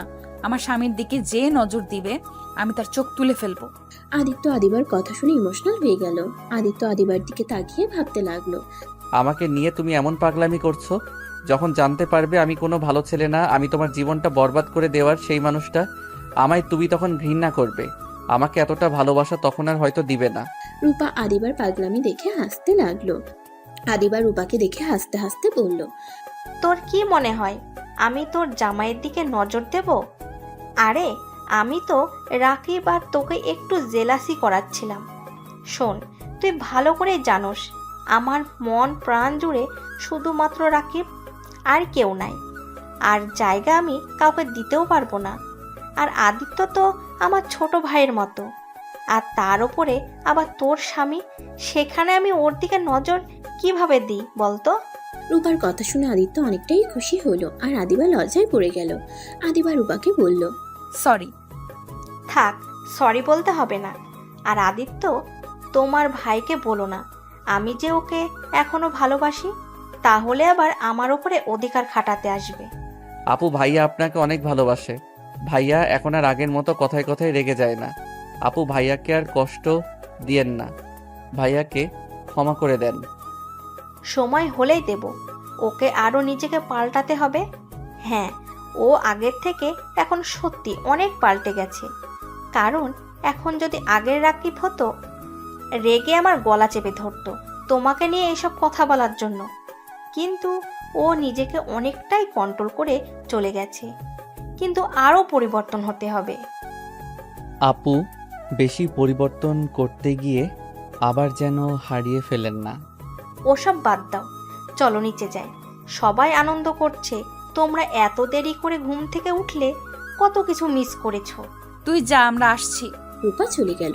আদিবা আদিত্যের দিকে তাকিয়ে বলল, ওইটা অভিনয় ছিল, তাই বলে কিন্তু আবার জোর করে আদর করতে এসো না। আচ্ছা। আদিবার মুখ দেখে বোঝা যাচ্ছিল আদিবা যা বললো এটা ওর মুখের কথা, মনের কথা না। আদিবা চলে যেতে নিবে, সাথে সাথে আদিত্য হাত ধরে টান দিয়ে নিজের কাছে নিয়ে এসেছে, ঠোঁটের সাথে ঠোঁট বসিয়ে দিল। আদিবা প্রথমে নিজেকে আদিত্য থেকে সরিয়ে নেওয়ার চেষ্টা করলে আদিবা পরে আর পারে না। আদিত্যর ঠোঁট চুষতে লাগলো। আদিত্য মিটিমিটি হাসতে লাগলো আর মনে মনে ভাবতে লাগলো, আমি বুঝতে পারছিলাম তুমি আমার কি থেকে কি চাচ্ছ। তুমি হইলে এমন মানুষ, নিজের ইচ্ছেটা মুখে প্রকাশ করতে পারো না। তোমার না কথা মানে তুমি ওইটা চাও। আস্তে আস্তে আমি তোমাকে বোঝার চেষ্টা করব। আদিত্যর নিঃশ্বাস বন্ধ হয়ে আসতে নিলে আদিবাকে ছেড়ে দিলে দুজন জোরে জোরে নিঃশ্বাস নিতে লাগলো। আদিবা রাগ দেখাতে যাবে, আদিত্যর সাথে সাথে গালে চুমু দিয়ে দৌড়ে পালিয়ে গেল। আদিবা হাসতে লাগলো। আদিবা রুম থেকে বের হয়ে গেল। আদিত্য সবার সাথে বসে গল্প করছে। কিছু মেয়েরা আদিত্যকে ধরে নাচতে লাগলে আদিবা রাগের লুক নিয়ে তাকাতেই আদিত্য চোখ গেলে সাথে সাথে বসে পড়লো। রূপা ব্যাপারটা দেখে মিটিমিটি করে হাসতে লাগলো। আদিত্যকে আবার নিয়ে যেতে নিবে। আদিত্য বলল, আপনারা নাচেন, আমি দেখি। আদিত্যকে ওরা জোর করতে লাগলে আদিবা ওদের সামনে গিয়ে দাঁড়ালে আদিবাকে নাচাতে লাগলো। আদিবা পড়ে যেতে নিবে, সাথে সাথে আদিত্য ধরে ফেললো। আদিত্য আদিবাকে সোজা করে দাঁড় করিয়ে দিল। আস্তে নাচেন, আর একটু হইলে উনি পড়ে যাইতো। আদিত্যর কথা শুনে সবাই হাসতে লাগলো আর বলতে লাগলো, আর সবাই মজা করে অনেক কিছু বলতে লাগলো। আদিবা লজ্জা পেয়ে গেল। আদিবার হাত ধরে ওর এক কাজে নাচতে গেলে আদিত্যর রাগ উঠে গেল আদিবাকে টাচ করতে দেখে। আদিত্য আদিবা আর আদিবার কাজিনের মাঝখানে গিয়ে আদিবার হাত ধরে নাচতে লাগলো আর কানে কানে বলল, আপনি ওনার সাথে কেন নাচলেন? আরে রেগে যাওয়ার কি আছে, ওইটা আমার কাজিন হয়তো। যে না সেই হোক্কা, আমার বউকে অন্য কেউ টাচ করতে পারবে না। রাকিবের সাথে থেকে কি তোমার মাথা গেছে নাকি? কেন ভাইয়া, কি করছে? রাকিব রূপাকে কারোর সাথে সহ্য করতে পারে না, ছোট ছেলেদের সাথেও ঝগড়া লাগিয়ে দেয়, আর তুমি দেখছি ওর মতো করছো। আদিত্য আদিবার কথা শুনে রূপার দিকে তাকালো। রূপা অন্য ছেলেদের সাথে নাচছে। রাকিব নিচের দিকে তাকিয়ে বসে আছে আর চোখে তাকিয়ে দেখতে লাগলো। আদিত্যর মাথায় একটা বুদ্ধি আসলো। আদিবাকে ছেড়ে দিয়ে রূপার কাছে গিয়ে রূপার হাত ধরে ঘোরাতে ঘোরাতে রাকিবের উপরে ফেলে দিল। রাকিব সাথে সাথে ধরে ফেললো। রাকিব রূপাকে ধরলে আদিত্য রাকিব আর রূপাকে তুলে বলল, ভাবি, আপনার কাজ দেখে অবাক। আমার ভাইকে রেখে অন্য ছেলের সাথে নাচা। অন্য ছেলেদের কাছে গেলে ধাক্কা দিয়ে ফেলে দিব, তখন বুঝবেন মজা কেমন লাগে। আদিত্য কথাগুলো বলে রাকিবের হাতে দিয়ে আদিবার কাছে চলে গেল। আদিবাকে ওইখান থেকে দূরে সরিয়ে নিয়ে এসে বলল, এত মানুষের ভিড়ে যাওয়ার দরকার নাই, নাচতে নাচতে ঘেমে গেছো। আদিত্য টিস্যু নিয়ে এসে আদিবার মুখ গলা মুছে দিতে লাগলো। আদিবার আব্বুর চোখে পড়লে আদিবার আম্মুকে থামিয়ে দিয়ে ইশারা করলে দুজন খুশি হয়ে চলে গেল। আদিবা আদিত্যর দিকে তাকিয়ে বলল, চলো খাবার খেয়ে আসি, অনেক ক্ষুধা লাগছে। আচ্ছা চলো।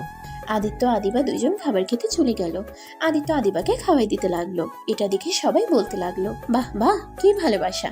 রূপা কাছে এসে বসে পানি খেতে লাগলো আর বলল, আমার বান্ধবীকে এভাবে সারা জীবন ভালোবাসো, কখনো কষ্ট দিও না। চেষ্টা করব, বাট আপনি আমার ভাইয়াকে কষ্ট কেন দিচ্ছেন? ওর এটা পাওয়া উচিত, তাই। নিজেকে নিচে নামিয়ে ভাইয়াকে শাস্তি দেওয়ার মানে কি? এইটা নোংরামি হচ্ছে। তুমি কি বলতে চাচ্ছ? আপনি আর অন্য ছেলেদের সাথে এভাবে নাচবেন না। আমি খেয়াল করছি, ওই যে কালো চশমা পরা ওই ছেলেটা আর ডানের দিকে একটা ছেলে আছে, ওরা দুইজন বাজেভাবে টাচ করছিল। ওরা আমাদের ফ্রেন্ড। ফ্রেন্ড বলে কি? আপনাকে ওইভাবে টাচ করবে নাকি? রূপা কথাটা বলে চলে গেল। আদিবা আদিত্যর দিকে তাকিয়ে বলল, তুমি ওদের বিষয়ে এত না গলাচ্ছ কেন? তুমি জানো রাকিব কি করছে? আমার প্রিয় মানুষ যদি এমন করত, আমি কবে ওর সাথে কথা তো দূর, ওর মুখও দেখতাম না। রূপা ভালোর জন্য এখনো রাকিবকে ভালোবেসে যাচ্ছে। আদিবার কথা শুনে আদিত্য ভীষণ খেলে আদিবা পানি দিলে আদিত্য পানি খেয়ে নিল। তারপর আদিবাকে খাওয়াই দাওয়া শেষ করে উঠে পড়লো টেবিল থেকে। আদিত্য রাহেলা বেগমকে খুঁজতে লাগলো। অনেকক্ষণ খোঁজাখুঁজির পর আদিত্য একটা রুমে রাহেলা বেগমকে কাঁদতে দেখলেন। আদিত্য কাঁধে হাত দিয়ে রাহেলা বেগম আবার কান্না করতে লাগলো। একটা ছবি বুকে জড়িয়ে আদিত্য বলল, আম্মু, আপনার কি হয়েছে? কার ছবি বুকে নিয়ে কান্না করেন?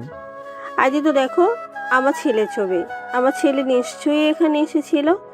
এই ছবিটাই আমার ছেলের ছোটবেলার। তার সাথে একটা ছোট মেয়ের ছবি দেখছি। মেয়েটাকে জানি না, কিন্তু এইটা আমার ছেলের ছবি। এই ছবিটা এখানে কিভাবে আসলো আমি বুঝতে পারছি না। আদিত্য চমকে গেল।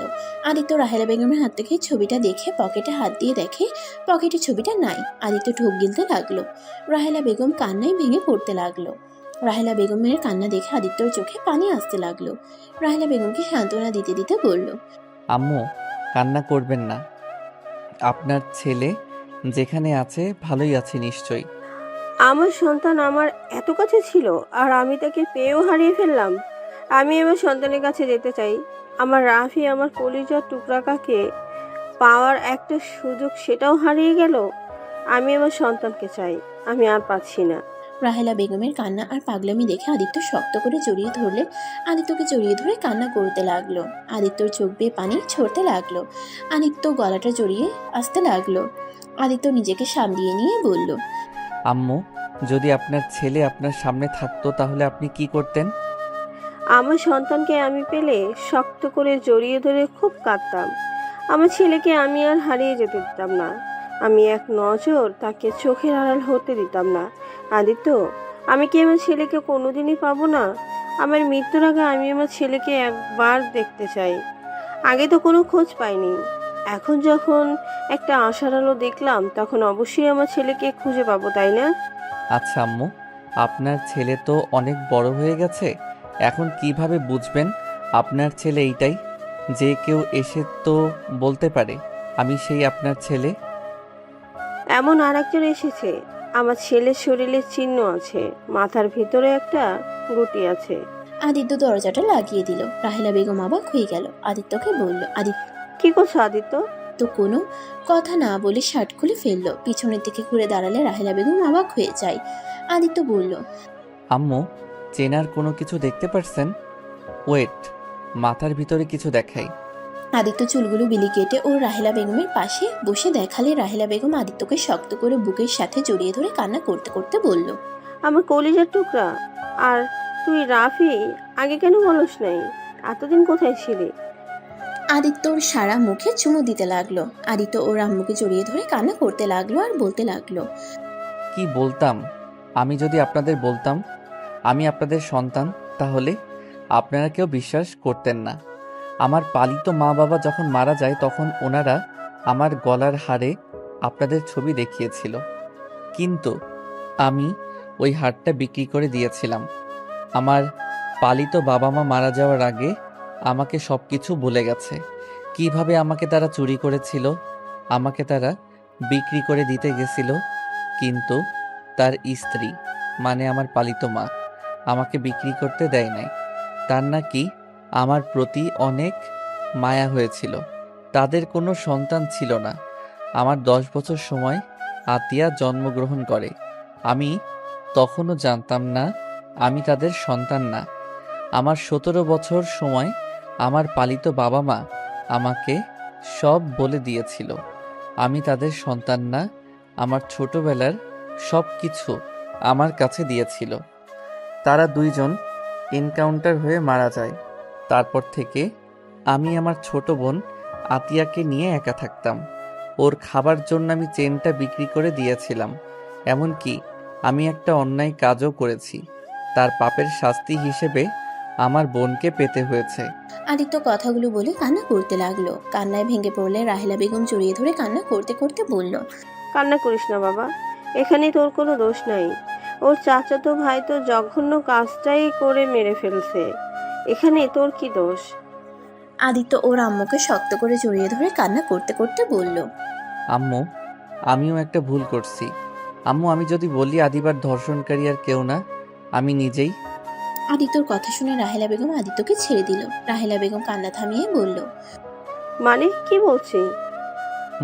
আম্মু, আমি সেই ছেলেটা যে নিজের বোনের খাবারের জন্য ছিনতাই করতে গিয়ে তাকে ধর্ষণ করেছিল, যার শাস্তি আমার বোনটাকে পেতে হয়েছে। আদিত্যর কথা শুনে রাহেলা বেগম হতভম্ব হয়ে গেল। আদিত্য ওর আম্মুর পা জড়িয়ে ধরে বলল, আম্মু, আমি সেদিন জানি না কোন জ্ঞানে ছিলাম, আমি নিজের অজান্তে এমন ভুল করে ফেলি। সেই দিন পর থেকে আমি শান্তিতে ঘুমাতে পারি নাই। এই পাপের জন্য আমি ভিতরটা শেষ হয়ে যাচ্ছে। কুড়ে করে খাচ্ছে এই অপরাধটা, আমি সহ্য করতে পারছি না। আমি আদিবার সামনে যতবার বলতে গেছি, আমি ভয়ে বলতে পারছি না। আম্মু, আমি ভুল শোধরানোর জন্য বিয়েও করলাম, কিন্তু তারপর নিজের ভিতরে অপরাধ বোধটা আমাকে শেষ করে দিচ্ছে। রাহেলা বেগম আদিত্যকে ধরে খাটে বসিয়ে দিয়ে বলল, চুপ, কাউকে কিছু বলবি না। এই কথা এখানে শেষ করে দে। এই কথা কোনোদিন কারো সামনে নিয়ে আসিস না। ওরা যদি জানতে পারে তাহলে ওরা তোকে মেরে ফেলবে। আমি তোকে আর হারাতে চাই না। এই কথা আর কাউকে বলবি না। ওদের কাছে কোনো প্রশ্ন নাই। ওই ছেলেটাই কেমন দেখতে, ছেলেটার কণ্ঠ কেমন সেটাও ভালো করে মনে নাই, তাই ওরা তোকে ধরতে পারে না। যখন ধরতে পারে নাই তখন একেবারে চুপ হয়ে যা। আম্মু, পাপ কখনোই চাপা থাকে না। ওইটা পরে দেখা যাবে। তুই আর কোনোদিন এই কথাগুলো মনের ভুলেও কাউকে বলবি না। আম্মু, আমি এভাবে থাকলে মারা যাব। এভাবে তিলে তিলে মরার থেকে সব সত্যি বলে যদি মৃত্যুর স্বাদ গ্রহণ করা খুব ভালো। চুপ কর তুই। আদিবাকে বিয়ে করছো, এখানে তুই ওকে ভালো রাখার চেষ্টা করবি। ওকে সম্পূর্ণ ভালোবাসা দিয়ে ওর মনে জায়গা করে নে। তারপর যখন তোর মনে হবে বলে দেওয়া উচিত, তখন সব বলবি। তার আগে কখনো বলিস না। আদিত্য রাহেলা বেগমকে জড়িয়ে ধরে কান্না করতে লাগলো। রাহেলা বেগম আদিত্যের চোখ মুছে দিল। হঠাৎ করে বাথরুম থেকে দরজা খোলার শব্দ শুনে দুজনে ভয় পেয়ে গেল। দুজন ঘুরে তাকিয়ে দেখে সাইফুল চৌধুরী। রাহেলা বেগম দীর্ঘ নিঃশ্বাস ফেলল। সাইফুল চৌধুরী আদিত্যকে শক্ত করে জড়িয়ে ধরে ইমোশনাল হয়ে গেল। আদিত্য ইমোশনাল হয়ে যায়। আদিত্যর আব্বু বলল, তোকে কত খুঁজেছি আর তুই আমাদের কত কাছে, অথচ আমরা তোকে চিনতে পারি নাই। তোর কোনো দোষ নাই। আর তুই আমাদের কত কাছে, অথচ আমরা তোকে চিনতে পারি নাই। তোর কোনো দোষ নাই। আজ যদি আমাদের সাথে থাকতি তাহলে কখনোই এমন ভুল হতো না। সব দোষ আমাদের। কেন যে তোকে সাবধানে রাখতে পারি নাই। সাইফুল চৌধুরীর কথা শুনে আদিত্য সাইফুল চৌধুরীর চোখের পানি মুছে দিয়ে বলল, আব্বু, আপনাদের কোনো দোষ নাই। ওনারা আমাদের চুরি করে নিয়ে গেছিল। সেখানে আপনাদের কি করার ছিল? আমার ভাগ্য খারাপ ছিল, তাই আমি সেই দিন কিডন্যাপ হয়েছিলাম। আর ভাগ্যক্রমে আবার আপনাদের সাথে দেখা হয়ে গেল। সাইফুল চৌধুরী আদিত্যর চোখের পানি মুছে বলে, চল সবাইকে বলবো আমার ছোট সন্তানকে আমি পেয়ে গেছি। সাইফুল চৌধুরীর কথা শুনে আদিত্য বলল, না আব্বু, এখন এসব কাউকে জানানোর দরকার নাই। আমি দেখতে চাই আদিবা আমাকে কতদিন সহ্য করতে পারে। আমি দেখতে চাই ওই আসলে কেমন মানুষ, আর ওর বাবা মা বা কেমন মানুষ। আর হুট করে এইসব বলে কেউ বিশ্বাস করবে না, উল্টা আমাকে প্রতারক ভাববে। প্রতারক কেন ভাবে? তোর কাছে সব প্রমাণ আছে, আর আমরা তো জানি তুই আমাদের সন্তান। আগে না, আমি চাচ্ছি না কেউ আমার সম্পর্কে এখন জানুক। আপনারা তো জেনেছেন, এইটাই তো অনেক। অন্তত আর আমাকে নিয়ে টেনশন করবেন না। আদিত্য রাহেলা বেগম সাইফুল চৌধুরীকে বোঝাতে লাগলো। দুজন বুঝলে আদিত্য দরজা খুলে চলে গেল। রাকিব আদিত্যকে দেখে বলল, তোমার রূপা আপুকে দেখছো? না ভাবি, আবার কই গেল? ভাবি বলো না, ওই জানলায় খেপে যাবে। যাজ্ঞা, আমার তো ভাবি হবে, তাই না? না করছি, করবে না। আচ্ছা চলো ভাইয়া, ওনাকে খুঁজি। আদিত্য রাকিব রূপাকে খুঁজতে লাগলো। অনেক জায়গায় খুঁজে কোথাও খুঁজে পেল না। আদিত্য রাকিবকে বলল, ভাইয়া, আমার মনে হয় আমাদের রুমে আছে, আর না হয় বাসায় চলে গেছে। বাসা যায় নাই, ওর আব্বু আম্মু ওখানে আছে। তাহলে আমাদের রুমে গিয়ে দেখি। আদিত্য রাকিব দুজন রুমের সামনে গিয়ে দরজা নক করলে রূপা এসে দরজা খুলে দেয়। আদিত্য রূপাকে দেখে টান দিয়ে রাকিবের হাতে তুলে দিয়ে বলল, জান, আমার বউয়ের সাথে সারাদিন কি করেন? এইদিকে আমার ভাই আপনাকে খুঁজতে খুঁজতে পাগল হয়ে যাচ্ছে, আর উনি আমার বউয়ের সাথে আড্ডা দিচ্ছে। বদমাইশ ছেলে, আমাকে এভাবে টান দিলে কেন? আর একটু হলেই পড়ে যাইতাম। পড়ে গেলে কি হইতো? একটু ব্যথা পাইতেন। আর আমার ভাইয়ের হৃদয় যেতে পুড়ে গন্ধ বের হয়ে গেছে, ওই দিকে খেয়াল নাই। আমার ওসব দেখার সময় নাই। আমি তোমার ভাইকে চিনি না। দূর, চেনেন না চেনেন ওইটা শুনে লাভ নাই। আমি আমার বউয়ের কাছে গেলাম। আদিত্য কথাটা বলে দরজা লাগিয়ে দিল ওদের মুখের উপরে। রূপা দরজা ধাক্কাতে লাগলো। আদিত্য পিছনে ঘুরতে ঘুরতে বলল, বিবিজান কই গো আপনি? কথাটা বলে পিছনে ঘুরে হা হয়ে গেল। আদিবার আম্মু, রূপার আম্মু আর কিছু মহিলারা বসে আছে, সাথে আদিবাও বসে আছে। আদিত্যকে দেখে সবাই হেসে উঠল। আদিবার রাগের লুক নিয়ে তাকাতেই আদিত্য সাথে সাথে রুম থেকে বের হয়ে গেল। রূপাল রাগের লুক নিয়ে তাকিয়ে বলল, এখন কেন? চলো চলো, বইয়ের কাছে দিয়ে আসি। রূপা আদিত্যকে টানতে টানতে রুমে নিয়ে গেল। আদিত্য রূপাকে বলল, আপু আমাকে ছাড়েন, আমাকে যেতে দেন। কেন যেতে দেব? আমাকে বের করলে না বইয়ের কাছে যেতে চাইলে? চলো বইয়ের কাছে নিয়ে যাই। রূপা ওকে ছাড়ে। ছাড়বো না। কত লজ্জা পেতে পারে আমি সেটাই দেখব। আমার মুখের সামনে দরজা লাগিয়ে দিয়েছে, আমি যে ওর বড় বোনের মতো, তারপর লজ্জা শরম নাই। আদিত্য লজ্জায় মাথা নিচু করে ফেলল। আদিবার আম্মু বলে উঠল, রূপা, আদিত্য কিন্তু তোমার সম্পর্কে সমান আছে। ওই তোমার বান্ধবীর জামাই, তার মানে তোমার সাথে সেই মজা করতে পারে। থ্যাংক ইউ শাশুড়ি আম্মু। আদিত্য কথাটা বলে রূপার হাত সরিয়ে দিয়ে বলল। রূপার মুখের দিকে এগিয়ে গিয়ে বলল, আপনি আমার সম্পর্কে শ্যালিকা হন, তাই শ্যালিকার মতো থাকেন, বড় বোনের মতো শাসন করতে আসেন না। তাই নাকি? দুলাভাই আমার, দুলাভাই চলেন আপনাকে একটু স্পেশাল যত্ন করি। আদিত্যকে রূপা নিয়ে যেতে চাইলে আদিবা রূপাকে বলল, একদম না, আদিত্য ওর সাথে যাও না। স্পেশাল আদর কিন্তু ভয়ঙ্কর হয়ে যাবে। কেন? দেখি কি আদর দেয়, একটু দেখা উচিত তো। আদিবা তুই চুপ কর। সব দুলাভাইরা এটা খাইছে, তোর জামাই কেন বাদ যাবে? আদিত্য যাও না, গেলে কিন্তু বিপদ হবে। দেখা যাক ভাইয়া কি করে। আদিত্য রূপার সাথে গেল। রাকিব আদিবা ওদের পিছন পিছন যেতে লাগলো। রূপা আদিত্যর থেকে কিছুটা দূরে গিয়ে আদিবার ফ্রেন্ডদের আর কিছু কাজিনসদের ডেকে নিয়ে কানে কানে বলল। তারপর সবাই মিলে হাত মিলালো। আদিত্য ভ্রুকুচকে তাকিয়ে দেখতে লাগলো। আদিবা আদিত্যকে বলল, তুমি রাকিব ভাইয়ের সাথে এখান থেকে পালাও, না হলে কিন্তু তোমার নাজেহাল করে ছাড়বে। কেন, কি করবে? আমাকে মারবে নাকি? না মারবে না খাওয়াবে। তাই নাকি? এইটা তো ভালো। ভালো না সাই, আমার সাথে তুমি চলো। রাকিব আদিত্যর হাত ধরে দৌড় দিল। আদিত্যর পিছন পিছন রূপারা দৌড়ে যেতে লাগলো। আদিত্যকে বাইকে বসিয়ে রাকিব মুখ ভেঙচি দিয়ে পালিয়ে গেল। আদিত্যকে নিয়ে বাসায় চলে গেল। আদিত্য রাকিবের দিকে তাকিয়ে বলল, কি হয়েছে? এমন ভাবে বাসায় নিয়ে আসলে কেন? বাসায় না নিয়ে আসলে? মরিচের মিষ্টি, মরিচের গুঁড়ার শরবত, যত ঝালের খাবার আছে তার থেকে ডবল মরিচের গুঁড়া দিয়ে খাওয়া হতো। এর আগে আমার এক ফ্রেন্ড জামাই হসপিটালে ভর্তি ছিল, 5 জন ছিল। একদিন পর হসপিটাল থেকে নিয়ে আসা হয়েছিল। ওই 6 জন ওদের দেখলে ভয়ে কাঁপে। রাকিবের কথা শুনে আদিত্য হাসতে লাগলো। রাকিব ভ্রুকুচকে তাকিয়ে বলল, রে হাসো কে? ওনারা এত দুষ্টু, আমাকে ঝাল খাওয়াবে।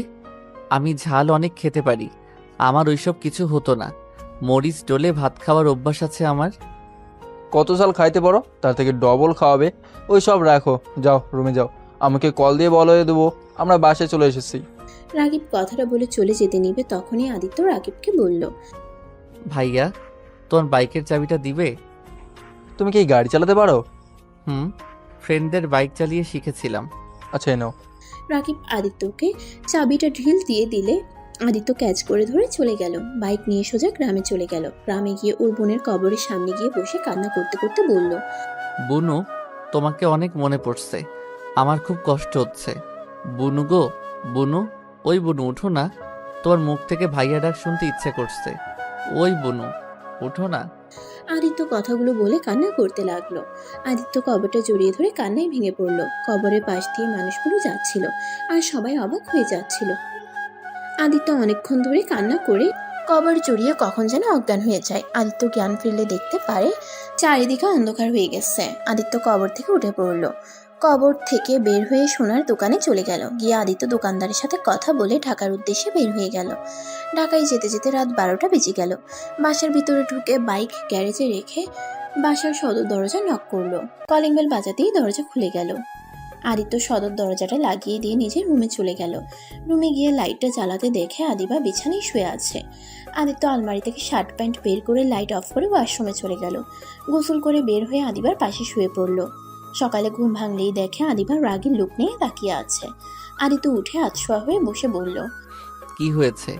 এভাবে রাগী লোক নিয়ে তাকিয়ে আছো কেন? গতকাল সারা দিন কোথায় ছিলে? তুমি জানো এখানে কি হয়ে গেছে? না, কি হয়েছে? রাকিব কতটা রেগে গিয়েছিল।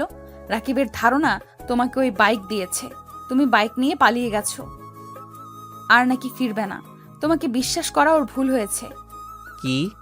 ভাইয়া এইসব বলছে? হ্যাঁ, আর রাগ হওয়ার কথা ফোন বন্ধ করে রেখেছিলে কেন? তোমার তো কোনো খোঁজ খবর ছিল না। এখানে রাকিবের দোষ কি হবে? তাই বলে ভাইয়া আমাকে সন্দেহ করতে পারলো? পারছে। তুমি ওকে বাইকের চাবি দিয়ে আসো। তোমার বাইক দরকার হইলে আমাকে বলতে পারতে, আমি তোমাকে বাইক কিনে দিতাম। এইভাবে ওর বাইক নিয়ে উধাও হওয়ার কি আছে? আম্মু আব্বু কিছু বলে নাই? আঙ্কেল আন্টি তো বলছে তুমি পালাও নাই, তুমি নিশ্চয়ই কোনো কাজে গেছো। তুমি ফিরে আসবে। রাকিব ওর আব্বু আম্মুকে তোমার উপরে এত কনফিডেন্স দেখে আরো রেগে গেছিল। ও আচ্ছা। তা তুমি কোথায় গেছিলে? কেন ফোন ধরো নাই? তোমার কি জ্ঞান বুদ্ধি নাই? একজন যে তোমাকে থাকতে দিল, নিজের ছোট ভাইয়ের মতো ভালোবাসলো, তার ফোন না ধরে ফোন বন্ধ করে রাখার মানে কি? ওই কতটা কষ্ট পেয়েছে তোমার ধারণা আছে? ও আচ্ছা। আদিত্য খাট থেকে উঠে ওয়াশরুমে গিয়ে ফ্রেশ হয়ে নিল। তারপর ওর কাগজপত্র তুলে নিল ব্যাগে। তারপর ব্যাগটা কাঁধে নিয়ে বাইকের চাবি হাতে নিয়ে রুম থেকে বের হতে যাবে। কি ব্যাপার? এইসব নিয়ে কোথায় যাচ্ছ? গ্রামে চলে যাব। মানে? কিছু না। আদিত্য সিঁড়ি ভেঙে নিচে গিয়ে দেখে সবাই বসে আছে। আদিবার আম্মু আব্বু, রাকিব, রাহেলা বেগম, সাইফুল চৌধুরী বসে আছে। আদিত্যকে দেখে রাহেলা বেগম বলল, ওই তো আদিত্য। কিরে আদিত্য, কোথায় চলে গেছিলি? ফোন কি হয়েছে তোর? আদিত্য রাকিবের হাতে চাবিটা তুলে দিয়ে বলল, গ্রামের বাড়িতে গেছিলাম, ফোনটা চার্জ নেই আর ফোনের কথা মনেও ছিল না। আদিত্য ওর পকেট থেকে ফোন বের করে রাকিবের হাতে দিয়ে বলল, ভাইয়া, টাকার জন্য একটা সময় ছিনতাই করছি। মন না চাইলেও এই জঘন্য কাজটা করতে হয়েছে। কারণ আমার না ছিল আমার বাবা মা। ছোট বোনের ক্ষুধা দেখে তার চোখের পানি সহ্য হতো না। আমার বোনটা ছিল ছোট বাচ্চাদের মতো, বুদ্ধি বিকাশ ঘটে নাই। ওই বুঝতেও পারতো না ভাইয়ার কোনো সামর্থ্য নাই তাকে কিছু কিনে নিয়ে এসে দেওয়ার। আমি নিজেই ছোট, সেখানে বোনের জন্য কিভাবে কি করব। বোন যখন আমাকে জড়িয়ে ধরে কান্না করে বলতো, ভাইয়া আমার অনেক ক্ষুধা লাগছে, আমাকে কিছু খেতে দাও, আমি আর সহ্য করতে পারছি না। আদিত্য কথাগুলো বলে চোখের পানি ফেলতে লাগলো। তারপর আবার বলতে লাগলো, বাবা মা কখনোই আমাদের ভাই বোনকে দিয়ে কোনো কাজ করাতো না। তাদের খুব আদরের সন্তান আমরা। হঠাৎ করে তারা আমাদের ছেড়ে চলে যেতে হয়েছে।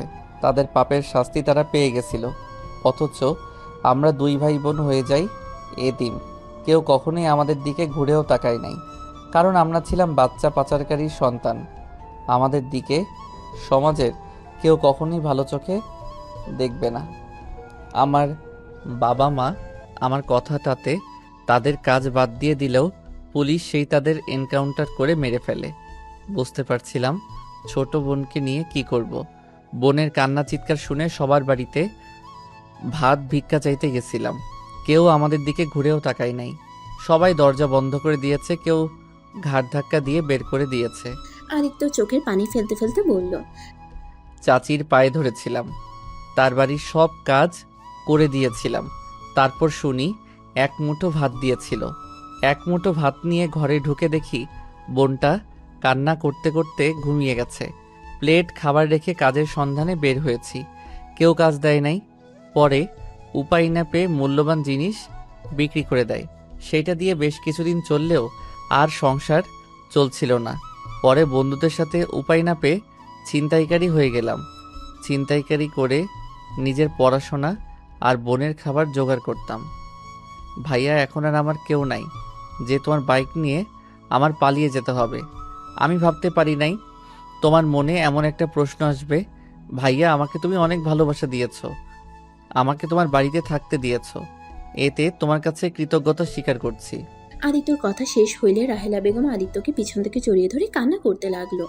সবার চোখে পানি চলে এসেছে। রাকিব আদিত্যকে কিছু বলতে যাবে, সাথে সাথে রাহেলা বেগম বলল, তুই জীবনে এত কষ্ট করছস, আমার দম বন্ধ হয়ে যাচ্ছে। আমার আদরের সন্তান, আমার কলিজার টুকরা জীবনে এত কষ্ট করেছে, আর আমি কিনা রাজার হালে জীবন পার করছি, আর সেখানে আমার সন্তান এক মুঠো ভাতের জন্য এত কিছু করেছে। বাবা, আমাকে ক্ষমা করে দিস। সেই দিন কেন আমি পার্কে গেছিলাম? সেদিন যদি না যেতাম তাহলে আজ এত কিছু হতো না। রাহেলা বেগমের কথা শুনে সবাই অবাক হয়ে গেল। আদিত্যর আব্বু আদিত্যর কাছে এসে কপালে চুমু দিয়ে জড়িয়ে ধরল।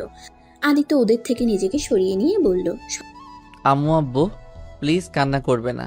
আমার ভাগ্য যা ছিল তাই হয়েছে, এতে আমার কোনো আফসোস নাই।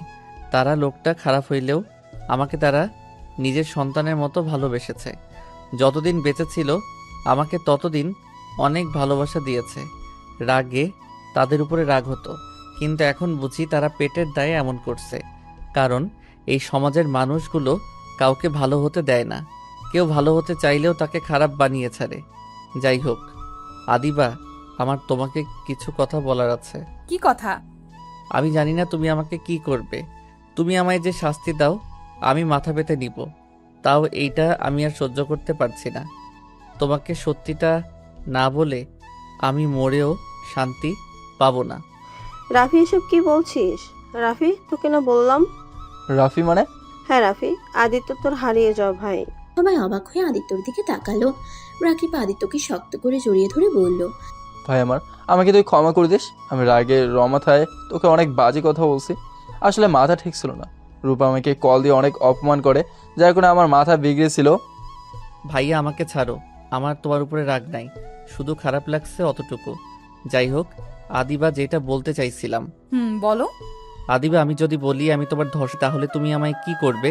আদিত্যর কথা শুনে আদিবা কয়েক পা পিছিয়ে গেল। আদিবার আব্বু আম্মু দাঁড়িয়ে গেল। আদিবার আম্মু বলল, কি এসব কি বলছো? ঠিক বলছি, আমি সেই ছেলে। আর এই যে তোমার গলার চেন। আদিত্যর হাতের চেনটা দেখে আদিবার যেন হাত পা কাঁপতে লাগলো। আদিবার মাথায় যেন আকাশ ভেঙে পড়লো। আদিবা কাঁপা কাঁপা কণ্ঠে বলল, কেন করলে আমার সাথে এমন? সেদিন তো তোমার হাত জোর করে বলেছিলাম আমায় ছেড়ে দাও, যত টাকা লাগে আমি তোমায় দিব। তারপরও তো তুমি আমায় ছাড়ো নাই। আদিত্য, তুমি আমার সাথে এমন কেন করলে? আদিবা আস্তে আস্তে কথাগুলো বলে লাস্টে চিৎকার করে বলল। আদিত্য ভয়ে কেঁপে উঠল। আদিত্য আদিবার পা জড়িয়ে ধরে বলল, আমাকে ক্ষমা করে দাও। আমি সেদিন কিভাবে কি করে ফেলছি আমি নিজেও জানি না। আমি তোমার সাথে অন্যায় করার পর আমি একটা দিনও শান্তিতে ঘুমাতে পারি নাই। আদিবা, আমাকে প্লিজ ক্ষমা করে দাও, আর না হয় আমাকে শাস্তি দাও। তুমি যা শাস্তি দিবে আমি তাই মাথা পেতে নিব। আদিবা রেগে গিয়ে আদিত্যকে লাথি দিয়ে ফেলে দিয়ে বলল, তোর কোনো ধারণা আছে তোর জন্য আমাকে কত কি সহ্য করতে হয়েছে? তোর সামান্য ভুলের জন্য আমার লাইফটাই জাহান্নাম হয়ে গেছিল। আবার আমাকে ধর্ষে আমাকে বিয়ে করে নিজের পাপ কমাতে চাইছো নাকি? আদিবা ওর ফোন বের করে পুলিশকে কল করতে গেলে রাকিব রাহেলা বেগম আদিবাকে বুঝাতে গেলে আদিত্য ওদের থামিয়ে দিয়ে বলল, আম্মু ভাইয়া থামো, আমি অন্যায় করছি, আমার এটার শাস্তি পেতে হবে। আদিবা দেখো, আমার ভাই তোমার সাথে অন্যায় করছে। আমার ভাই যদি খারাপ হতো তাহলে তোমাকে কখনোই সব সত্যি বলতো না। আর তোমার কাছে তো কোনো প্রমাণ ছিল না, ওকে ধরার কোনো সুযোগও ছিল না। দেখো, আমার ভাইকে পুলিশে দেবে না, বলে দিলাম। আদিবা কোনো কথা না বলে পুলিশকে কল দিয়ে বলে দিল। আদিত্য ওর আম্মু ভাই আব্বুকে বোঝাতে লাগলো। এর ভেতরে আদিত্যকে পুলিশ ধরে নিয়ে গেল। আদিবা হাঁটু গেড়ে বসে পড়লো। রাহেলা বেগম পুলিশদের বলতে লাগলো, স্যার, আমার সন্তানকে ছেড়ে দেন। ওই ছোট মানুষ, বুঝতে পারে নাই। প্লিজ স্যার, ওকে ছেড়ে দেন। রাহেলা বেগমের কোনো কথা শুনলো না। আদিত্যকে নিয়ে যেতে লাগলো। আদিত্য আদিবার দিকে মুচকে হাসি দিয়ে বলল, ধন্যবাদ আপনাকে। আমি এখন নিজের ভিতরে কিছুটা হইলেও শান্তি পাচ্ছি। আম্মু আব্বু ভাইয়া কান্না করো না। আমি জানি না আমার কি হবে। আমার বোনের কবরটার সুযোগ হইলে একটু খোঁজ খবর নিও। জঙ্গল দিয়ে ভরে গেলেও একটু পরিষ্কার করে দিয়ে এসেছো। আদিত্য চলে গেল পুলিশের গাড়িতে উঠে। রাকিব রেগে আদিবাকে বলল, তো শান্তি হয়েছে তো, তাই না? এখানে বসে নাটক করিস না, যা এখন এখান থেকে, না হলে খুব খারাপ হয়ে যাবে। তুই ভালো করেই জানোস, যা এখান থেকে। আদিবার আব্বু আম্মু আদিবাকে নিয়ে চলে গেল। রাহেলা বেগম রাকিব সাইফুল চৌধুরী পুলিশ স্টেশনে চলে গেল। আদিত্যকে ছাড়ানোর অনেক চেষ্টা করতে লাগলো। আদালতে নিয়ে গেলে আদিত্য সব স্বীকার করে নেয়। আদিত্যকে 10 বছরের জেল দিয়ে দেয়। এটা শুনে রাহেলা বেগম জ্ঞান হারিয়ে ফেলে। সাইফুল চৌধুরী থ হয়ে বসে পড়ে। আদিত্য আদিবার দিকে তাকিয়ে মুচকে হাসি দিল। আদিত্যর হাসিতে আদিবার বুকের ভিতরে ক্ষতবিক্ষত হয়ে যেতে লাগলো। আদিত্য সাইফুল চৌধুরী আর রাকিবের সাথে একবার কুশল বিনিময় করে পুলিশের সাথে চলে যেতে লাগলো। আদিবা সহ্য করতে না পেরে আদিত্যর পিছনে ছুটে যেতে লাগলো। আদিত্যকে পিছন থেকে জড়িয়ে ধরে কান্না করতে করতে বলল, কেন এমন করলে? আমি তো সব তুলে নিতে চেয়েছিলাম, তারপরও কেন আমার কথা শুনলে না? সব দোষ নিজের কাঁধে কেন তুলে নিলে? স্বীকার করতে বারবার না করা সত্ত্বেও কেন স্বীকার করলে? আদিবা কান্নায় আদিত্যর শার্ট ভিজে ফেলতে লাগলো। আদিত্য পিছনে ঘুরে আদিবার চোখ মুছে দিয়ে বলল, আমি যে পাপ কাজ করছি, আমাকে শাস্তি পেতে হতো, আমাকে ফাঁসি দিলেও আমি হাসি মুখে বিদায় নিতাম। সেখানে আমাকে শুধু 10 বছরের জেল দিয়েছে, আর জেল খাটার আমার অভ্যাস আছে। শুনো, কান্না করো না, তুমি ডিভোর্স লেটার পাঠিয়ে দিও, আমি সাইন করে দিব। আর হ্যাঁ, ভালো কোনো ছেলেকে বিয়ে করে নিও। আর হ্যাঁ, ভুলেও আর কখনোই আত্মহত্যার পথ বেছে নিবে না। ভালো থাকো। আদিত্য শেষবারের মতো আদিবার কপালে চুমু দিয়ে পুলিশ আদিত্যকে নিয়ে যেতে লাগলো। আদিবা আদিত্যর হাত শক্ত করে জড়িয়ে ধরে বলতে লাগলো, তোমাকে যেতে দিব না। আদিত্য, তুমি যাও না। আমি তোমাকে ছাড়া কিভাবে থাকবো? আমায় ছেড়ে দেওয়া তোমার আমার প্রতি ভালোবাসা না, এটা আমার প্রতি তোমার আবেগ। চিন্তা করো না, সব আবেগ চলে যাবে আস্তে আস্তে। আদিত্য আদিবার থেকে নিজের হাত সরিয়ে নিয়ে গাড়িতে উঠে চলে গেল। আদিবা হাঁটু করে বসে চিৎকার করে কান্না করতে লাগলো। আদিত্য আদিবার কান্নাগুলো কেন জানি সহ্য হচ্ছিল না। আদিবার কাছে ছুটে যেতে ইচ্ছে করলে আদিত্য ছুটে যেতে পারবে না। আদিত্য মুখ ঘুরিয়ে নিল।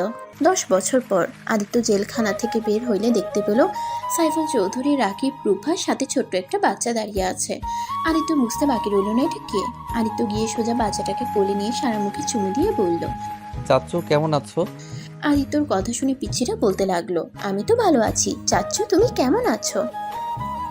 বাচ্চাটার কথা শুনে আদিত্য কপালে চুমু দিয়ে আদিত্য সাইফুল, রাকিব, রূপার দিকে তাকিয়ে, আমিও অনেক ভালো আছি। আমার চাচ্চুটাকে দেখে আব্বু, ভাইয়া, ভাবি কেমন আছেন? সাইফুল, রাকিব আদিত্যকে জড়িয়ে ধরলো। আদিত্যকে সাইফুল চৌধুরী চুমু দিলে বাচ্চাটা বলে, দাদু ভাই চাচ্চুকে কিস দিল, আমাকে তো দিলে না। বাচ্চাটার কথা শুনে সবাই হেসে দিল। 5 জন গাড়িতে উঠে বসলো। সবার খোঁজ খবর নিতে লাগলো। বাসায় পৌঁছে সদর দরজার সামনে গিয়ে কলিং বেল দিলে ভিতর থেকে রাহেলা বেগম দৌড়ে দরজা খুলে আদিত্যকে দেখে শক্ত করে জড়িয়ে ধরে কান্না করে দিল। আদিত্য রাহেলা বেগমকে জড়িয়ে ধরে বলল, আম্মু কান্না করছো কেন? আমি তো ফিরে এসেছি। এটা আনন্দের কান্না, ভিতরে আয়, তোর জন্য অনেক কিছু রান্না করছি, রুমে গিয়ে ফ্রেশ হয়ে আয়, আমি তোকে নিজের হাতে খাওয়াবো। ওকে আম্মু, আমি এখনই যাচ্ছি। আদিত্য সিঁড়ি ভেঙে রুমে চলে গেল। রুমে গিয়ে বারান্দায় গিয়ে বাহিরের দিকে তাকিয়ে দেখতে লাগলো। কিছুক্ষণ তাকিয়ে থেকে ওয়াশরুমে গিয়ে গোসল করে নিল। গোসল করে আলমারি থেকে শার্ট প্যান্ট বের করে পরে নিল। আয়নার সামনে নিজের চেহারা দেখে মুচকি একটা হাসি দিল। চোখের অশ্রু পড়তেই সাথে সাথে মুছে ফেলে নিচে চলে গেল। আদিত্য নিচে গেলে রাকিবের ছেলে আদিত্য কোলে উঠল। আদিত্য টেবিলের সামনে বসলে রাহেলা বেগম আদিত্যকে খাওয়াই দিতে লাগলো। আদিত্য রূপার দিকে তাকিয়ে বলল, কি ভাবি, সেই তো আমার ভাবি হয়ে গেছেন। কি আর করার, দুষ্টু একটা দেবর থাকলে সেখানে বিয়ে না করে কি আর থাকা যায়? তাই নাকি? হি হি হি, ভালোই করে। এখন আর আমি কিছু বলবো না, কারণ এখন তোমাদের বিয়ে হয়ে গেছে। তোমাদের ঝগড়া তোমরা মিটিয়ে নাও গো। ভাবি, তোমার বান্ধবীর কি খবর? আদিত্যর কথা শুনে সবাই চুপ হয়ে গেল। কেউ কোনো কথা বলল না। রাহেলা বেগম বলল, আদিত্য, আমি এই মেয়ের নাম শুনতে চাই না। আম্মু রাগ করছো কেন?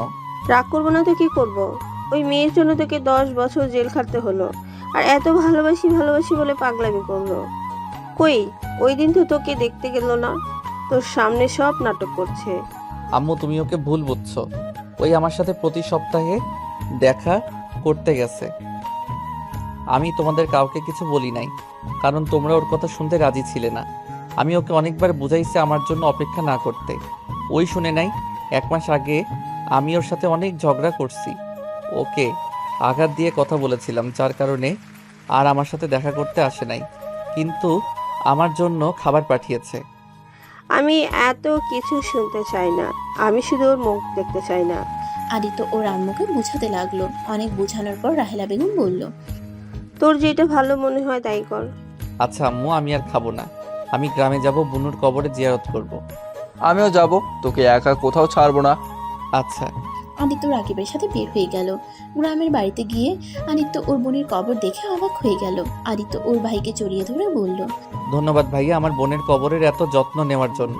ওই তো আমারও বোন হয়, যেখানে তুই আমাদের উপরে একটা দায়িত্ব দিয়েছিস সেটা না পালন করে কিভাবে থাকে। আদিত্য খুশি হয়ে গেল ওর ভাইয়ের কথা শুনে। আদিত্য আর রাকিব জিয়ারত করে নিল। কবর থেকে বের হয়ে আদিত্য ওর বাড়িতে চলে গেল। আদিত্যকে দেখে ওর চাচা চাচি এগিয়ে আসলো। আদিত্য কিছু বলল না। আদিত্যর চাচা চাচি নিজের সন্তানের জন্য ক্ষমা চাইলে আদিত্য প্রথমে কিছু না বলে পরে বলল, আমার আপনাদের উপরে রাগ নাই, আপনার ছেলে ভুল করছে, আমি তাকে কবরে শুয়ে দিয়েছি। এখানে আর কাউকে কিছু বলার নাই, আমার কাছে ক্ষমা চাইতে হবে না। ভালো থাকবেন। আদিত্য কথাটা বলে রাকিবকে নিয়ে ঢাকায় চলে আসলো। ঢাকায় এসে রাকিবকে বলল, ভাইয়া তুমি বাসায় চলে যাও, আমি আমার স্ত্রীকে নিয়ে আসতে যাচ্ছি। ওকে, নিয়ে আসবি। হুম। আচ্ছা তুই তাহলে আমাকে বাসায় নামিয়ে দিয়ে যা। আচ্ছা। আদিত্য রাকিবকে বাসায় নামিয়ে দিল। আদিত্য রাকিবকে বলল, ভাইয়া আদিবার বাসার ঠিকানাটা দিবে? না মানে আমি ওনার অফিস চিনি, বাসা চিনি না। নিজের শ্বশুরবাড়ি নিজে চেনোস না? তুই ওর অফিসে যা, ওই মনে হয় অফিসে আছে। আর আমি ঠিকানা তোকে টেক্সট করে দেই। ও তোর তো স্মার্টফোন নাই। রাকিব কথাটা বলে আদিত্যকে ঠিকানাটা বলে চলে গেল। আদিত্য বাইক নিয়ে সোজা আদিবার অফিসের সামনে চলে গেল। আদিত্য অফিসের সামনে দাঁড়িয়ে দারোয়ানকে জিজ্ঞেস করলেই জানতে পারলো আদিবা দেশের বাইরে চলে গেছে, অফিসে আসে নাই। আদিত্য বাইক নিয়ে সোজা আদিবার বাসার সামনে গেলে তখনই একটা গাড়ি এসে থামলো। গাড়ি থেকে আদিবাকে নামতে দেখে আদিত্য ডাক দিলে আদিবা পিছনে ঘুরে তাকায়। আদিত্যকে দেখে দৌড়ে আদিত্যর কাছে এসে জড়িয়ে ধরলো। আদিত্য আদিবার এমন অবস্থা দেখে বলল, এ কি করছো? সবাই তাকিয়ে আছে। দেখুক গা, আমি পরপুরুষকে জড়িয়ে ধরি নাই, আমি আমার স্বামীকে ধরেছি। তুমি না দেশের বাইরে গেছো? আজকে আসলাম, তোমাকে নিয়ে আসতে চাইছিলাম, কিন্তু মিটিংটা শেষ করে দেশে আসতে আসতে 3টা বেজে গেল। কিন্তু তুমি এখানে কি করছো ভেতরে যাওয়া বাদ দিয়ে? আমি আসলাম, তুমিও আসলে, ভালোই হয়েছে। চলো বাসায় যাই, তোমাকে নিয়ে যেতে এসেছি। ভেতরে চলো। আদিত্য বাইক নিয়ে ভিতরে গিয়ে বাইক রেখে আদিবার সাথে ভিতরে গেল। আদিত্য আদিবার আব্বু আম্মুকে সালাম জানালে আদিবার আম্মু বলল, আদিত্য তুই এখানে? আজকে ছাড়া পেয়েছি। আঙ্কেল আন্টি আমি আপনার মেয়েকে নিয়ে যেতে চাই। তোমার বউ তুমি নিয়ে যাবে? এখানে আমরা না বলার কি? যাই হোক, তুমি এসেছো, এখান থেকে যাও। থেকে যাও না। আচ্ছা। আদিবা খুশি হয়ে আদিত্যর হাত টেনে ধরে নিজের রুমে নিয়ে গেল। আদিবার পাগলামি দেখে আদিত্য বলল, তুমি কি দিন দিন বাচ্চা হয়ে যাচ্ছ নাকি? আমার বয়স হতে পারে, কিন্তু আমার মনটা এখনো ছোটদের মতো আছে। তাই নাকি? যাও ফ্রেশ হয়ে নাও। আদিত্যকে আদিবা বসিয়ে দিয়ে ওয়াশরুমে চলে গেল। আদিত্য বালিশটা কোলে নিতে যাবে, দেখে তখন ওর ছবি। আদিত্যর মুখে মুচকি হাসির রেখা ফুটে উঠল। সমাপ্ত।